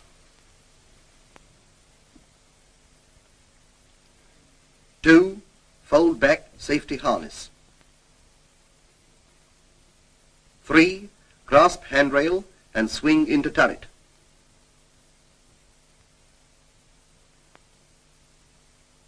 4. Plug in intercom. 5. Close turret doors. Left, right, bolt. 6. Lean back. Make certain they are locked. 7. Do up safety belt.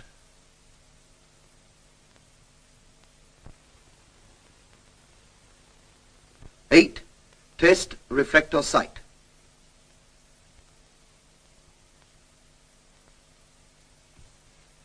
9. Check ammunition for type and stowage.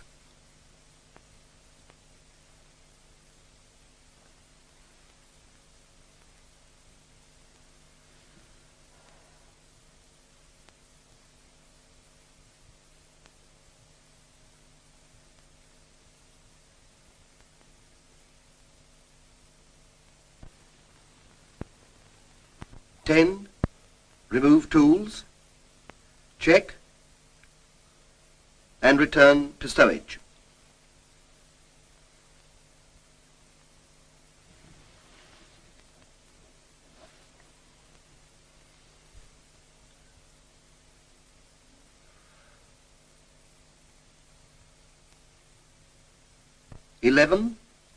Adjust seat, return handles to stowage.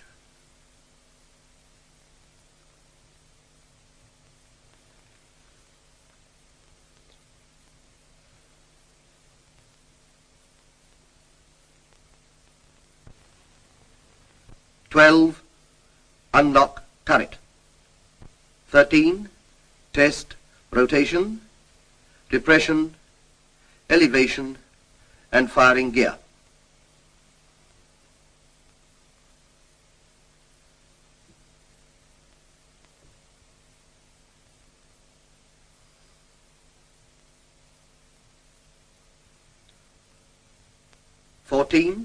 Load guns using arming cable. Detach. Press down transporter. Close breech cover and return arming cable to stowage. 15. Cock guns once. Release rear sear. Recock.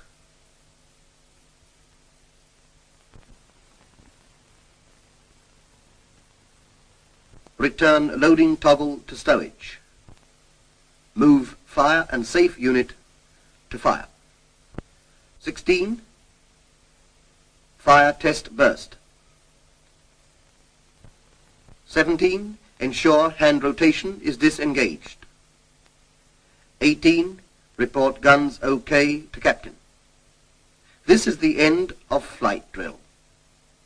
1. Slowly rotate turret to central position and engage locking plunger. 2. Put fire and safe unit to safe. 3. Switch off reflector sight. 4. Unload and clear guns.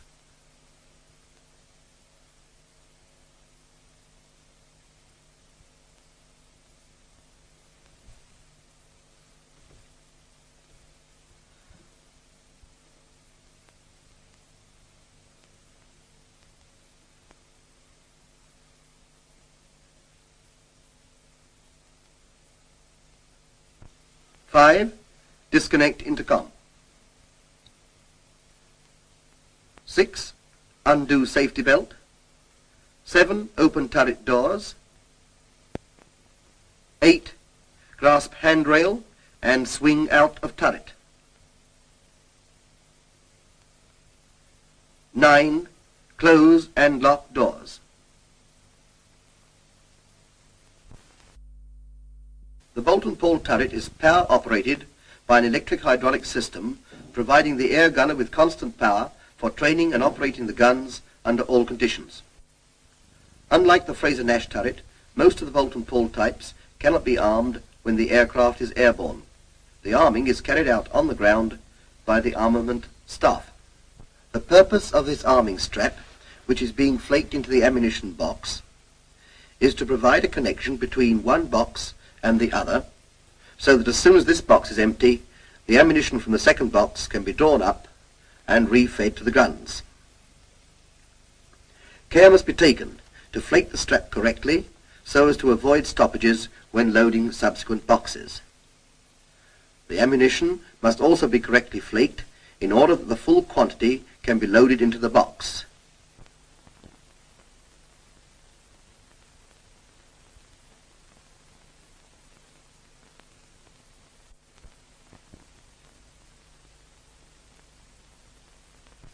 The top end of the ammunition belt is then led through the rollers and the lid replaced.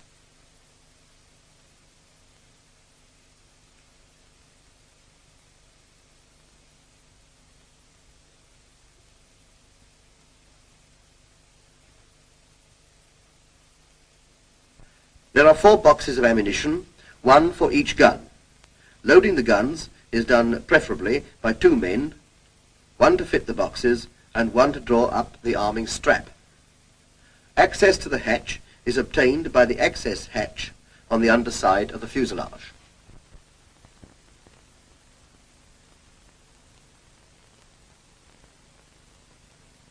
Three boxes have already been fitted, and we will now follow the operation of fitting the 4th box, which is precisely the same as the other 3. The top of the ammunition belt is attached to the arming strap, which is already in position from the gun. As the ammunition box is raised into position, the second armourer draws the arming strap out from the ammunition chute. The ammunition box is then locked into position in the turret. The 4 boxes feed the 4 guns in this order. Bottom right box feeds top right gun. Top right box feeds bottom right gun. Top left box feeds bottom left gun. Bottom left box feeds top left gun. This is the band from the bottom right box which feeds the top right gun. And this is the band from the top right box which feeds the bottom right gun. These bags are fitted to collect the spent cartridge cases and links, each bag holding returns from 2 guns. The bags are attached to the turret by a spring plunger at the top and by leather straps and 2 turn buttons at the bottom.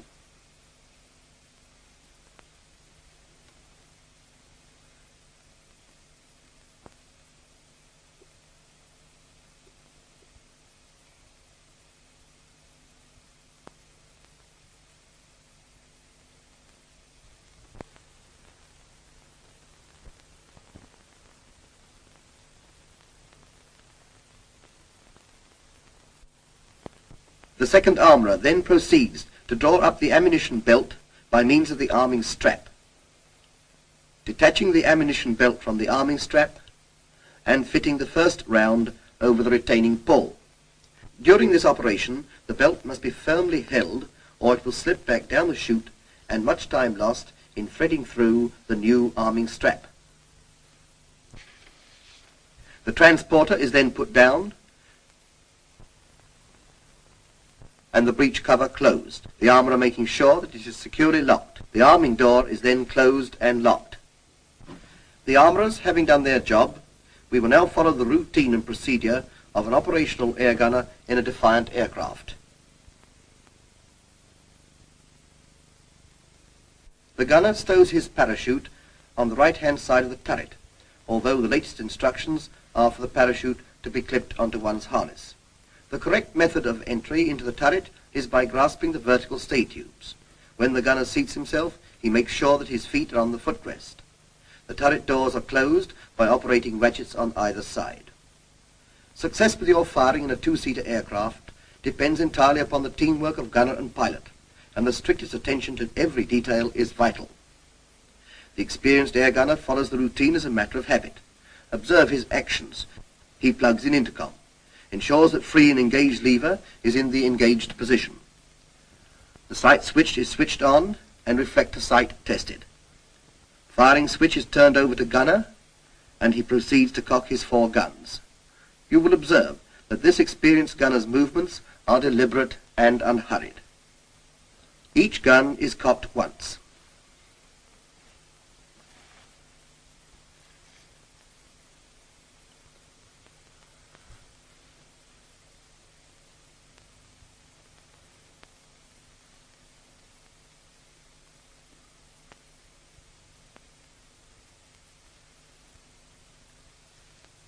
He depresses the firing button on the control column and proceeds to cock his guns once more.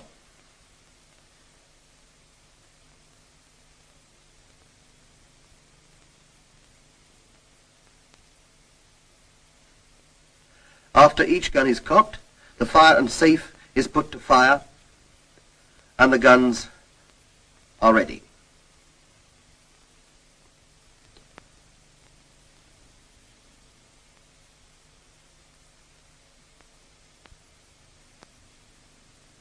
Cocking toggle is replaced in stowage,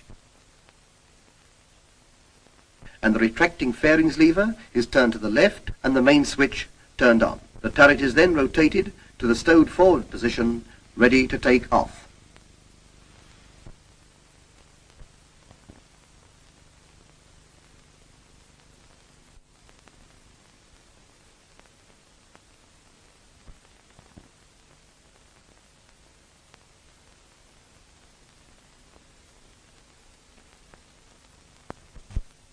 At the end of each flight, the air gunner rotates his turret to the aft position which enables him to vacate the turret on landing.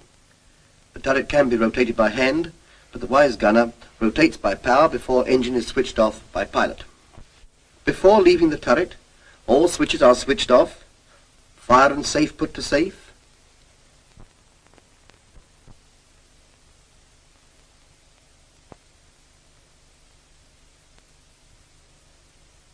intercom disconnected. Pilot and gunner leave the aircraft for the ground staff to refuel and rearm in readiness for the next operation.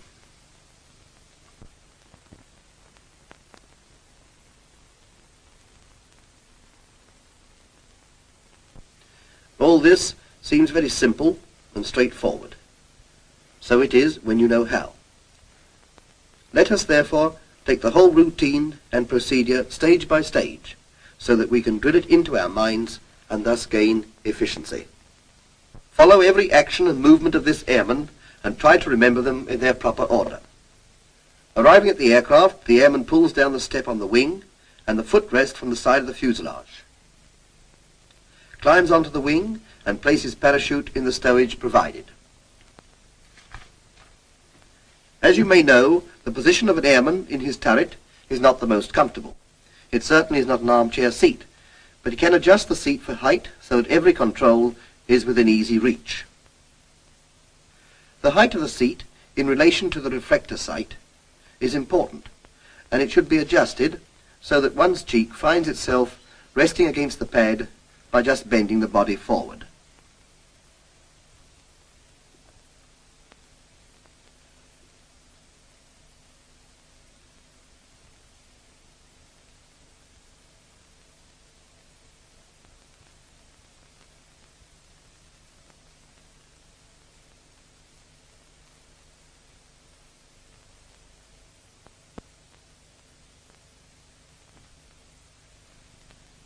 The airman then climbs into the turret, grasping the vertical stay tubes to assist himself in. He places his feet on the footrests and closes the turret doors by operating the ratchet handles.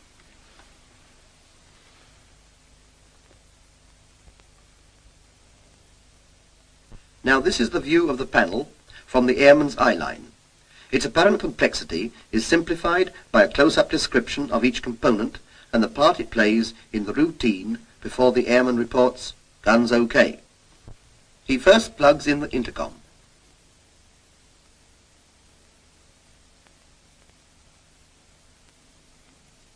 Then connects up the oxygen supply by plugging the oxygen plug into the bayonet socket on the left-hand side of the instrument panel and tests the flow by operating the regulator valve. In order to save oxygen, it should be turned off after testing.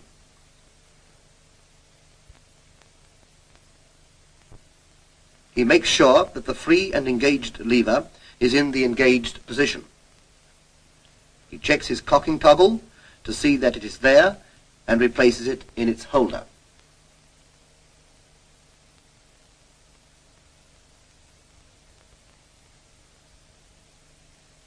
The spare bulbs for the reflector sight are examined and replaced in their sockets.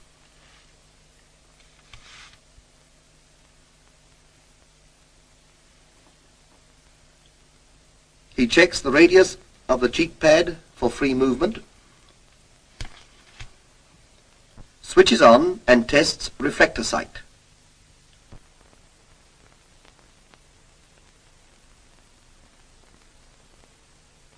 He moves the firing switch to gunner.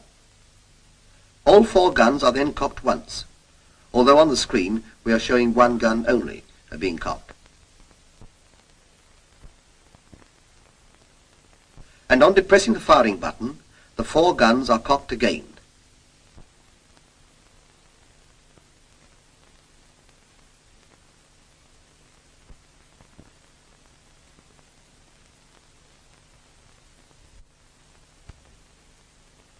And the fire and safe units put to fire. The guns are now ready. He next moves the fairings contraction lever aside and switches on the motor switch. By grasping the control column and armature switch lever, he is able to move the control column in all directions.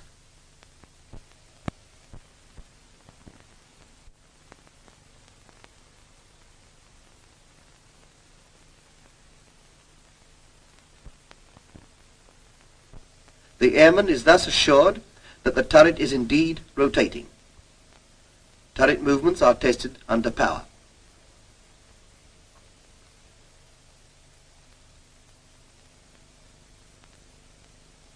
The airman also tests the high-speed movement by depressing this high-speed button whilst the turret is on the move. This high-speed movement is only intended for a quick change over from one direction to another.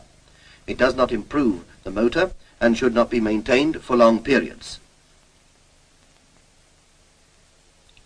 He makes sure that the hand rotation handle is available should power fail, and returns the handle to its proper stowage.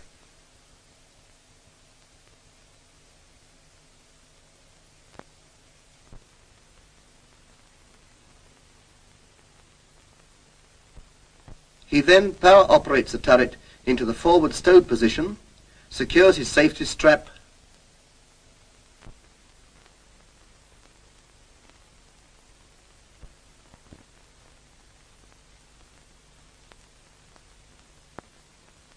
and reports readiness to the pilot.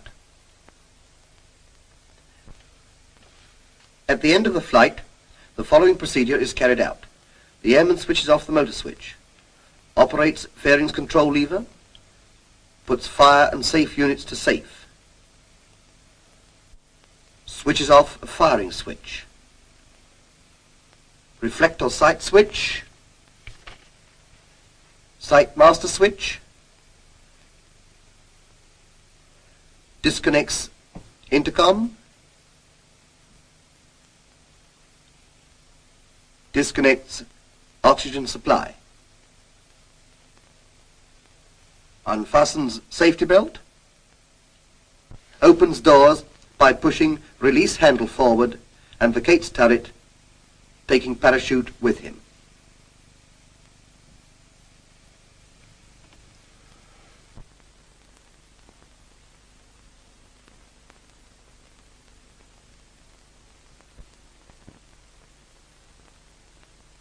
Practice makes perfect, and the gunner you have just seen is proficient.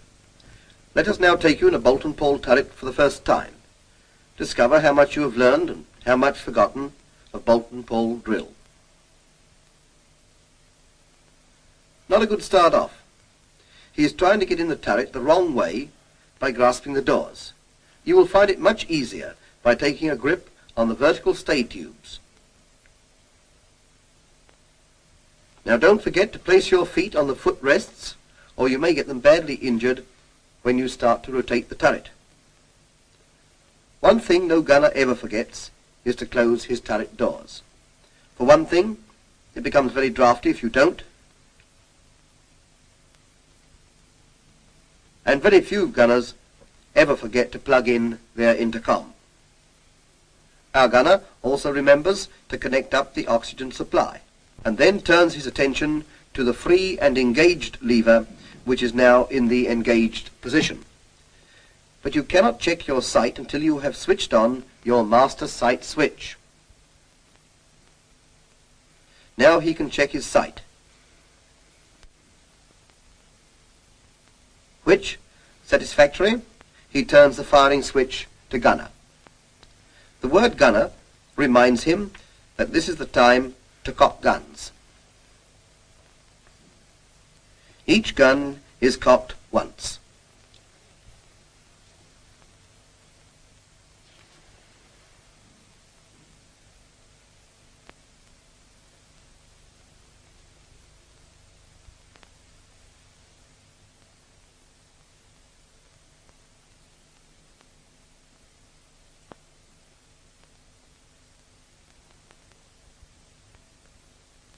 After the first cocking, the firing button on the control column is depressed.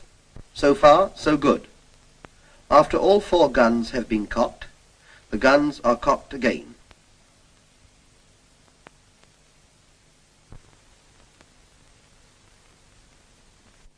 and fire and safe units of each gun put to fire.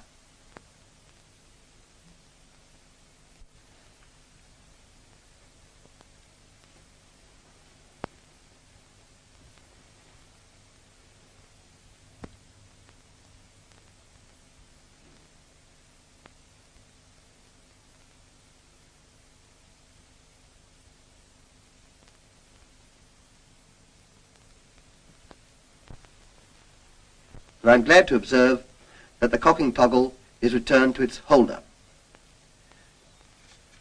But you can't power operate before switching on the motor switch. No, wait a moment. Too late. He's blown it. You see, he had forgotten to release the armoured switch on the control column before switching the motor switch on. And he has blown the fuse, as you saw. Incidentally, the gunner should always make sure that he has got spare fuses available. This matter rectified, the gunner can now operate the turret, which he proceeds to do, stowing guns in forward position, ready for the take-off.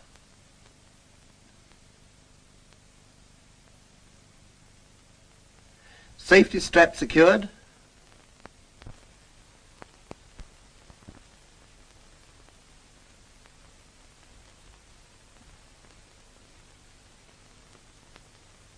He reports guns OK to the pilot, and all is ready for the take-off of his first training flight.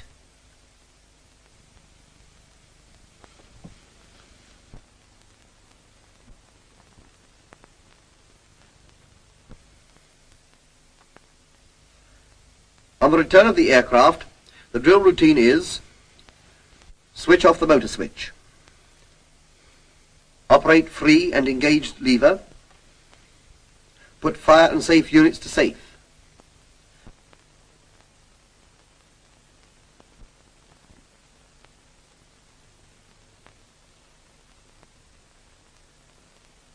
Switch off firing switch. Reflector sight. Sight master switch. Disconnect oxygen supply and intercom. Unfasten safety strap. Open doors by pushing release handle forward and vacate turret. Remember the sequence of the drill you have seen before and after a flight, because by doing each thing in the correct order you will avoid making mistakes which may have quite serious consequences. Mastery of drill will make you more than just efficient. It will give you a greater degree of confidence in your guns and in yourself.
Hurricanes come home. Our fighters land after a brisk but successful encounter with hit-and-run raiders. Here's a typical scene at one of our fighter bases between battles.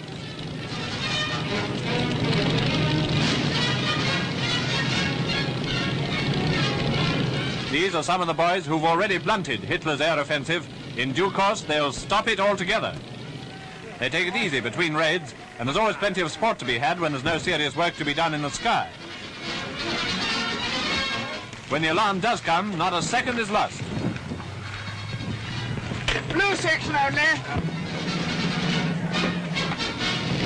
While the public takes shelter, our fighter pilots take off to destroy the enemy.